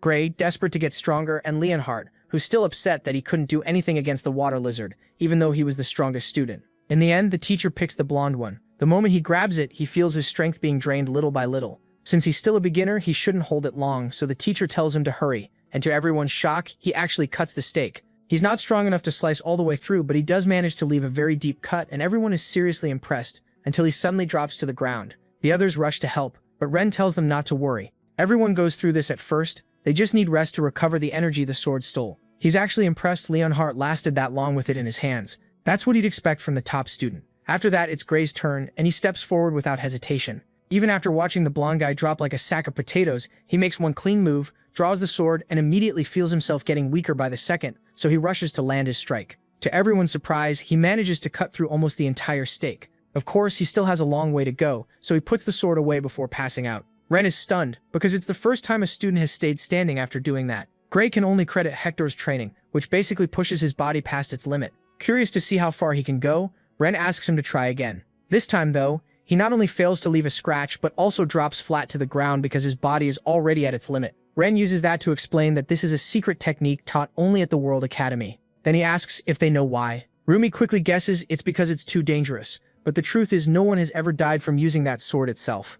The blonde student says maybe it's because the sword is too valuable to leave somewhere ordinary, Ren says that's partly true, but not the main reason. These swords have existed for decades, and you can even find them in markets in cities all over the world. They used to be used a lot, and that ended up causing many deaths. Gray realizes the reason is more complicated. If you don't use them right, you could pass out in the middle of a battle. And even if the sword doesn't kill you directly, the weakness it causes turns any beginner into easy prey for a smart enemy. Ren says that's exactly right, and that's why they only use them inside the academy as training tools, so students can get used to the process and eventually learn how to move safe amounts of their own vital force into normal swords, getting the benefits of the demonic sword without the danger. If they do well enough, they'll even be allowed to use it and practice on their own without a teacher there. They just have to make sure they don't overdo it or miss class because they passed out somewhere. With that, the lesson ends. Gray stays on the ground a little longer, thinking this is a lot like his own power. It's an amazing force, but useless if he can't control it. Even though he's improved, every time he uses it at full power, he still needs someone nearby to help him recover. That won't work long term, and it definitely won't work in the real world. He needs something he can use by himself. He has to grow stronger so he can handle the side effects, and in that moment he realizes coming to the academy was absolutely the right choice. For a second, he even wonders if he could combine this vital force technique with his own power, and starts asking himself how far he could go with something like that in his hands. Keeping that idea in mind, several days pass, and next Gray is training like crazy with the sword. He still hasn't managed to cut all the way through, but he's made a method where he uses it, then only needs about 3 minutes of rest before trying again. It's obvious he's starting to get the hang of it, and he thinks it might be time to try a normal sword. But the assistant watching him notices what he's about to do and stops him, because Ariel herself said she wanted to be there the moment he pulled it off. Gray assumes she's probably busy and says he shouldn't bother her, but he's surprised when the man explains that she cleared her whole schedule because she had a feeling he would master the sword that very day. The strange part is that Ariel doesn't come alone. She brings a hooded woman with her, supposedly there to heal him if something goes wrong. Without asking more questions, Gray decides to make one last attempt with the demonic sword before switching to a normal one, this time focusing completely on copying the feeling of his vital force flowing through the weapon. It sounds very abstract, but the intense look on his face catches Ariel's attention. She watches closely as he pulls out a normal sword and focuses so hard that she can literally see blue energy vital force spreading from his heart, covering his body and eventually reaching his arm. But even though he's doing great, something goes wrong. Suddenly, his own body resists it, and dark energy starts taking over his body, proving that the power inside him is the opposite of vital force. For a moment, it looks like it's going to reject it completely. Then something even stranger happens. The two start to mix, and it happens on its own. The voice behind the sealed door urges him to give it more, to the point that it starts pulling in all his vital force against his will, like a stronger version of the demonic sword. Except this time he can't let go at the right moment. Seeing what's happening, Ariel gives only one order: do it. Without hesitating for even a second, the assistant tears off Gray's arm. It almost instantly turns to dust from the overload of dark energy. Strangely, Ariel had already expected something like this might happen, because the hooded woman uses incredibly strong magic that not only stops the bleeding, but can even regrow lost limbs, restoring Gray's arm to normal. It starts with the bones, then the muscle, then the skin. Even Ariel looks deeply impressed when she sees it happen. The woman tells her she shouldn't be, since Ariel was the one who discovered her power in the first place. Then she simply leaves. Hours pass, and then Gray wakes up, confused. Luckily, Ariel is still beside him, and she asks if he remembers what happened. Gray explains that when he tried to use his vital force, the power in his arm went completely wild and started absorbing it like his life depended on it. After that, the assistant cut off his arm, so he freezes when he realizes he still has it. Honestly, he doesn't remember much beyond that, but Ariel says there isn't much else to remember. That's exactly what happened. Then she quiets him by giving him some fruit so he can recover. And that's when Gray realizes she knew this would happen. She admits it's not the first time she's seen something like it. The same thing happened when Army tried to use vital force. That's why she chose to be there when Gray tried. Even without saying more, that's enough to grab his full attention. He can't believe the future Sword Saint can't use vital force. Wanting to know more, he asks what happened to Army when they found out she couldn't use it, and Ariel reveals that her arm blew apart into countless pieces. So while they didn't have to cut it off themselves, the shock to her body was still severe, so bad that she's still afraid to use her vital force. And of course that last part that gets Gray's attention, because it means she can use it now. Ariel says yes, but it took a huge amount of time, effort, and planning. What they did was use a kind of contract magic to hold her power back. Then she trained using only life force. After that, they slowly loosened the contract until her power and life force could exist together, and in the end, she learned to use them separately. Gray gets excited, thinking the same method might work for him, but Ariel shuts that down right away. Normal contract magic could never suppress something as abnormal as his power, so they need another solution, and no matter how much they think about it, none comes to mind. She does feel that if he trains hard enough, he might learn to draw out only his life force. Still, he'd have to do it very carefully, and even then the risk is way too high. Gray insists he's ready to lose his arm as many times as it takes. They could always have an experienced healer there to help every time, But Ariel says he could also just give up and stop trying to use life force at all. His current power is already enough to get through second year. The problem is, Gray wants more than that, so giving up on getting stronger isn't an option. As crazy as it sounds, Ariel agrees and promises to find a healer and an assistant to help whenever needed, while he focuses on improving his sense for drawing out life force. Of course, she warns him this training will be completely insane beyond anything they've done so far. Even so, she believes he can do it. A few days later, we move to the training field, where a couple of first-year students are heading out for a well-earned break. Then they spot Gray striking a steel stake again and again. At first, they can't believe it. Using life force for that long without passing out sounds impossible. But what shocks them most is that he's been doing it all morning. So they try to tell themselves they must be mistaken, that there's no way he's been at it that long. But then Gray throws out one more attack and finally collapses. Later, when he wakes up, he admits his self-taught method of swinging the sword until his body gives out isn't working nearly as well as he hoped. He still feels like separating life force from the rest is impossible. Just as he's about to give up, the image of the liquidator flashes through his mind, reminding him this isn't the time to doubt himself. He just has to keep trying until he can do it. So in that moment, he makes another attempt, and for the first time ever, he cuts straight through the steel stake. But that's not even the strangest part. When he looks down at his hand, he realizes that from pure exhaustion, he grabbed a normal sword by mistake, and still did what he thought was impossible. So when the cut stake drops with a heavy thud, Gray is so stunned that he wonders if it was all just some kind of mistake. There's only one way to know for sure, so he attacks again, then again, and again with the same result every time. There's no doubt now somehow he's managed to isolate his life force and use it with any sword without the dark energy inside him interfering.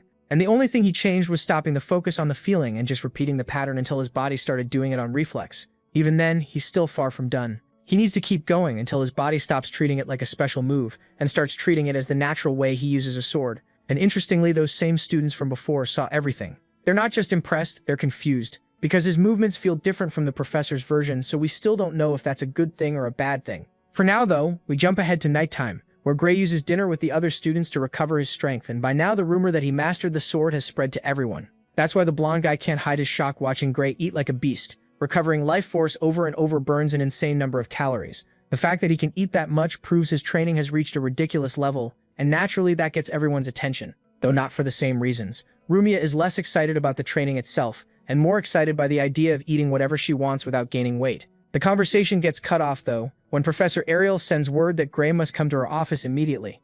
She's never done that before. Usually she calls him in private, so he starts wondering if something serious happened. Sadly, he's right. Ariel tells him it's urgent, because she just got a letter saying he was chosen for the prestigious special selection training of the Starseers. The notice warns him to stay ready at all times because he may be thrown into real combat immediately. That last part sounds so strange that Gray asks if it's some kind of exaggeration, but Ariel says it's completely serious. This special program basically throws the best students into deadly situations with no support, forcing them to survive by strength alone. In the past, participants were teleported straight into criminal hideouts and weren't allowed to return until every enemy was dead. No reinforcements, no backup. It was total madness, and only a small number of students came back alive. That's exactly why it hasn't been held in the last 10 years. So Ariel is shocked they brought that awful tradition back. She tells him he should refuse, especially because after everything that's happened, this invitation feels wrong. Gray refuses to back down. He thinks if they still use a training method that brutal, it must work. So he asks Ariel if it would make him stronger and whether she believes he has a real chance to survive.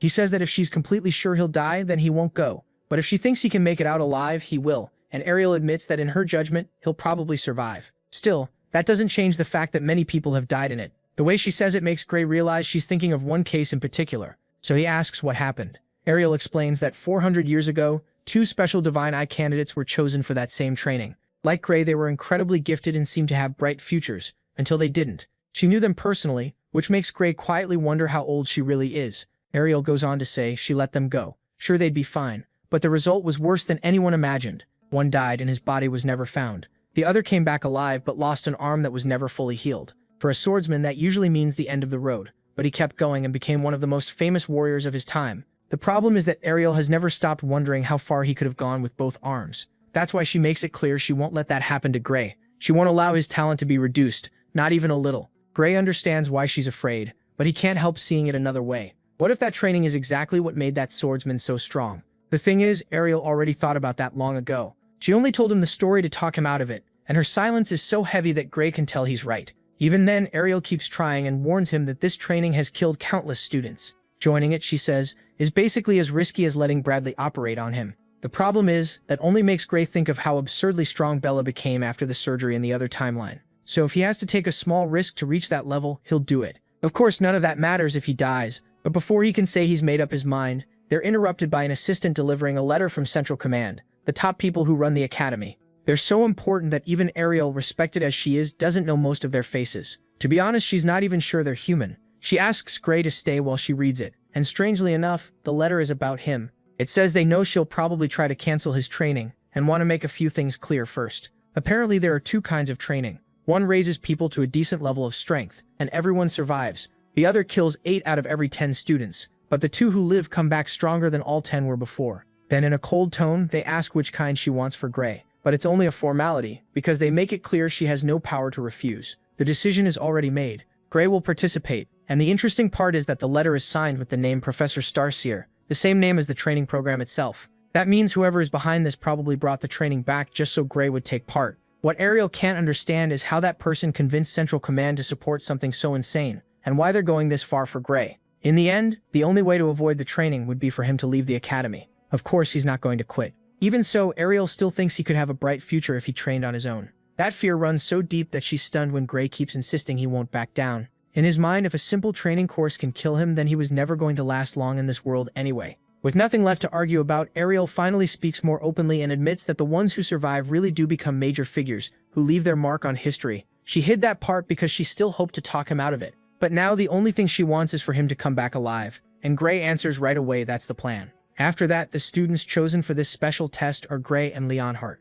Luniel is there too, the strongest second year, and Bard, a third year known as the worst in his class. The 4 are called into an empty room, where a hooded woman explains that Starseer never meets students face to face. She'll be speaking for him, and she gets straight to it. Their mission is to raid a human trafficking base run by the Bloodbrinkers. It's empty of captives right now, so there's no danger to civilians. But they need to remember this is a criminal group. That means the mission ends only when every enemy there is dead. After hearing that, Luniel asks if this isn't supposed to be work for real soldiers. The woman agrees but says that's exactly why they're being sent. They need real battlefield experience. Then Bard asks if it's true they'll have no supervision. She says yes, completely true. They'll go in alone with no resources, no backup, and no one protecting them. They won't even be allowed to keep the defensive magic collars around their necks. Bard points out that as a third year, he should already be stronger than plenty of teachers, until Leonhardt reminds everyone that Gray already beat 2 teachers before. Ignoring the tension, the woman says that if there are no more questions, they'll be sent to the combat zone in exactly 2 hours. During that time, they're to study all the mission details they've been given.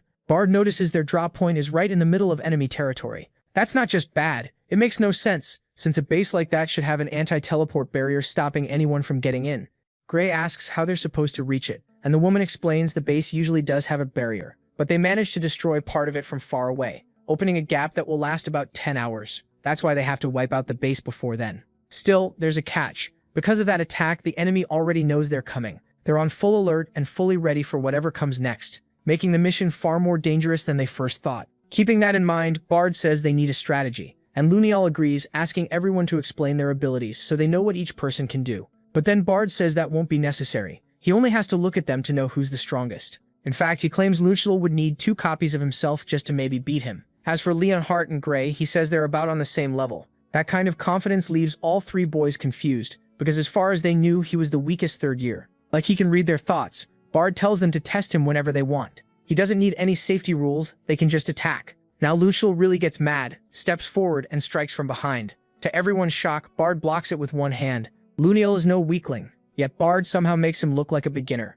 With just one swing of his sword, he sends him flying across the room. The woman watching from the side laughs, and Bard uses the moment to make one thing clear. The gap between a second year and a third year is huge. Gray still can't believe this guy is really supposed to be the weakest of his year. Then Bard quickly adds an important detail. Everything he said only applies to normal sword fighting with life force. If Gray uses his special ability, he'd probably turn him into mush with a single hit. Everyone knows that famous power very well, and while Bard is impressed by what Gray pulled off in the second year tournament, he also knows the power comes with a side effect, so he tells Gray not to rely on it during this mission. Gray agrees, since if he uses it at full strength, he won't be able to keep fighting, so they decide he'll only use it if there's no other choice. With that settled, Bard starts laying out the plan. When only 30 minutes remain before teleportation, he explains that since they know the enemy positions, the best move is to split up. He tells each of them where to go based on their own fighting styles. He doesn't explain much beyond that, so Leonhardt asks why Gray is being sent to that section in particular, the area for special designation criminals. In other words, Bard is sending him to the most dangerous part of the entire base,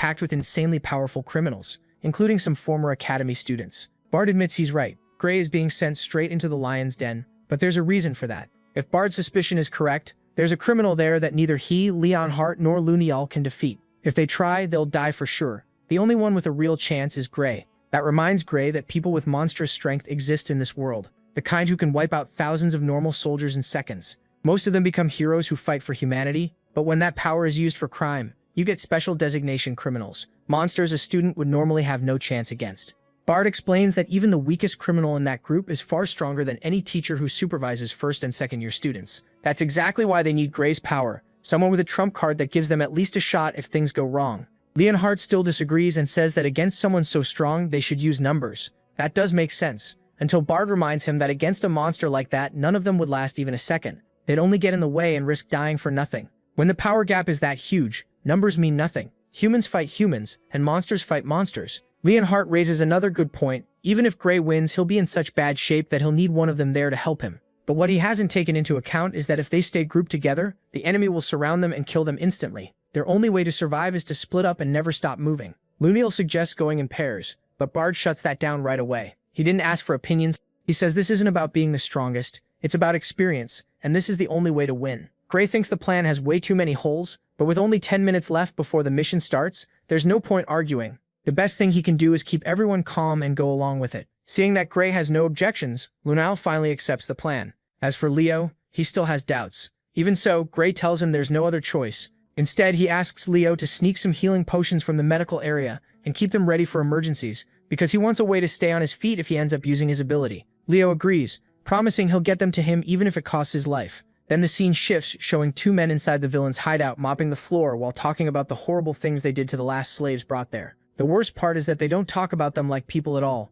They speak as if they were just objects, and despite the twisted sound of their voices, their eyes light up when they talk about how much they enjoy playing with those objects. Thankfully, it doesn't take long before they hear noises coming from other parts of the fortress. Then one of them loses his head in a single slash. It happens so fast that the other one doesn't even have time to react before Leonhardt appears behind him and cuts him in half. He clearly heard everything, and these men are just as vile as the rumors said. The upside is that he doesn't need to hold back at all when killing this trash, since there are no civilians. Bard reminds them they have permission to wipe out anyone they find inside the building. Other than that, they just need to stick to the plan. Without another word, the operation begins, and the four of them split up. Gray charges straight down a hallway packed with enemies. They assume he came alone and threaten to kill him, but then one man steps in, insisting he'll handle Gray himself. What nobody expected was for Gray to cut him clean in half mid-sentence, at such insane speed that the others don't even see it happen. Gray realizes these thugs are much weaker than he expected, and he starts wondering if it's some kind of trick to make him lower his guard. But as the minutes pass and the scum keep dropping like flies, he realizes they really do have a good chance to win. At the same time, the enemies notice the madman in the uniform and realize the threat is more serious than ever, so one of the leaders orders his men to keep their distance because just like Bard warned, if they bunch up, they're more likely to all get killed. Then one soldier tries to strike Gray from behind, but Gray jams a sword through his mouth, skewering him on the spot. That alone is enough to tell them they need a better plan. The problem is there are so many of them that a lot still think they can win if they all rush him at once. But even 10 against 1, with a mage helping them, they still can't land a single hit. Gray slips past every ether bullet with a few quick moves, and the attack is so basic that he keeps pushing forward through it, gets close and slices the guy's chest open. Once again, he thinks they're way too weak to belong to such a famous criminal group, and part of him still believes they aren't fighting seriously. But the killing intent in their eyes says otherwise. They really do want him dead, and they move like people used to murder. Each of them has probably killed at least 10 people before, which makes it even stranger that they're this weak. A few minutes later, he's already taken out most of them, and when the next wave shows up, he finally understands his mistake. He was comparing them to academy students. Even the weakest first year could wipe out these idiots in no time, so Gray focuses on moving ahead as fast as he can. At this pace, he thinks he can do it. The only real danger is the special designation criminal, who still hasn't appeared. Eventually, Gray kills everyone except the leader, a coward who immediately tries to bargain and says he has an offer. Gray isn't dumb enough to trust him, but he lets him talk in case he learns something useful. The man offers him a spot as one of the organization's elite enforcers. Since it's the first time Gray has heard of that, he asks for details and the guy keeps talking. He says it's the best job in the Blue Drinkers, because their only job is killing intruders. The normal members couldn't stop. It also comes with good pay, booze, women, whatever he wants. According to him, that's far better than anything the Academy can give, and Gray is already strong enough anyway. But Gray knows that's a lie, so he asks what happens if he refuses. Calmly, the man says Gray can kill him if he wants, but he wouldn't recommend it, because then Gray will die too. He warns him that the elite enforcer tied to this world academy actually made it to 3rd year, and even back then was stronger than most teachers. So his choice is simple: a life of luxury, or certain death. Without hesitation, Gray says it's actually a very easy question. He chooses neither, because he's going to kill this man and anyone else who gets in his way. With that, he cuts off the man's head and keeps moving. As he walks down the hall, Gray keeps that warning in mind. The special designation criminal is definitely somewhere in the hideout. The good part is that the man said he, not they, so at least Gray knows there's only one. That changes a lot, because now it's obvious splitting up wasn't the best idea after all. If there had been lots of strong enemies, maybe, but since most of them are weak except for one, they would have been better off staying together.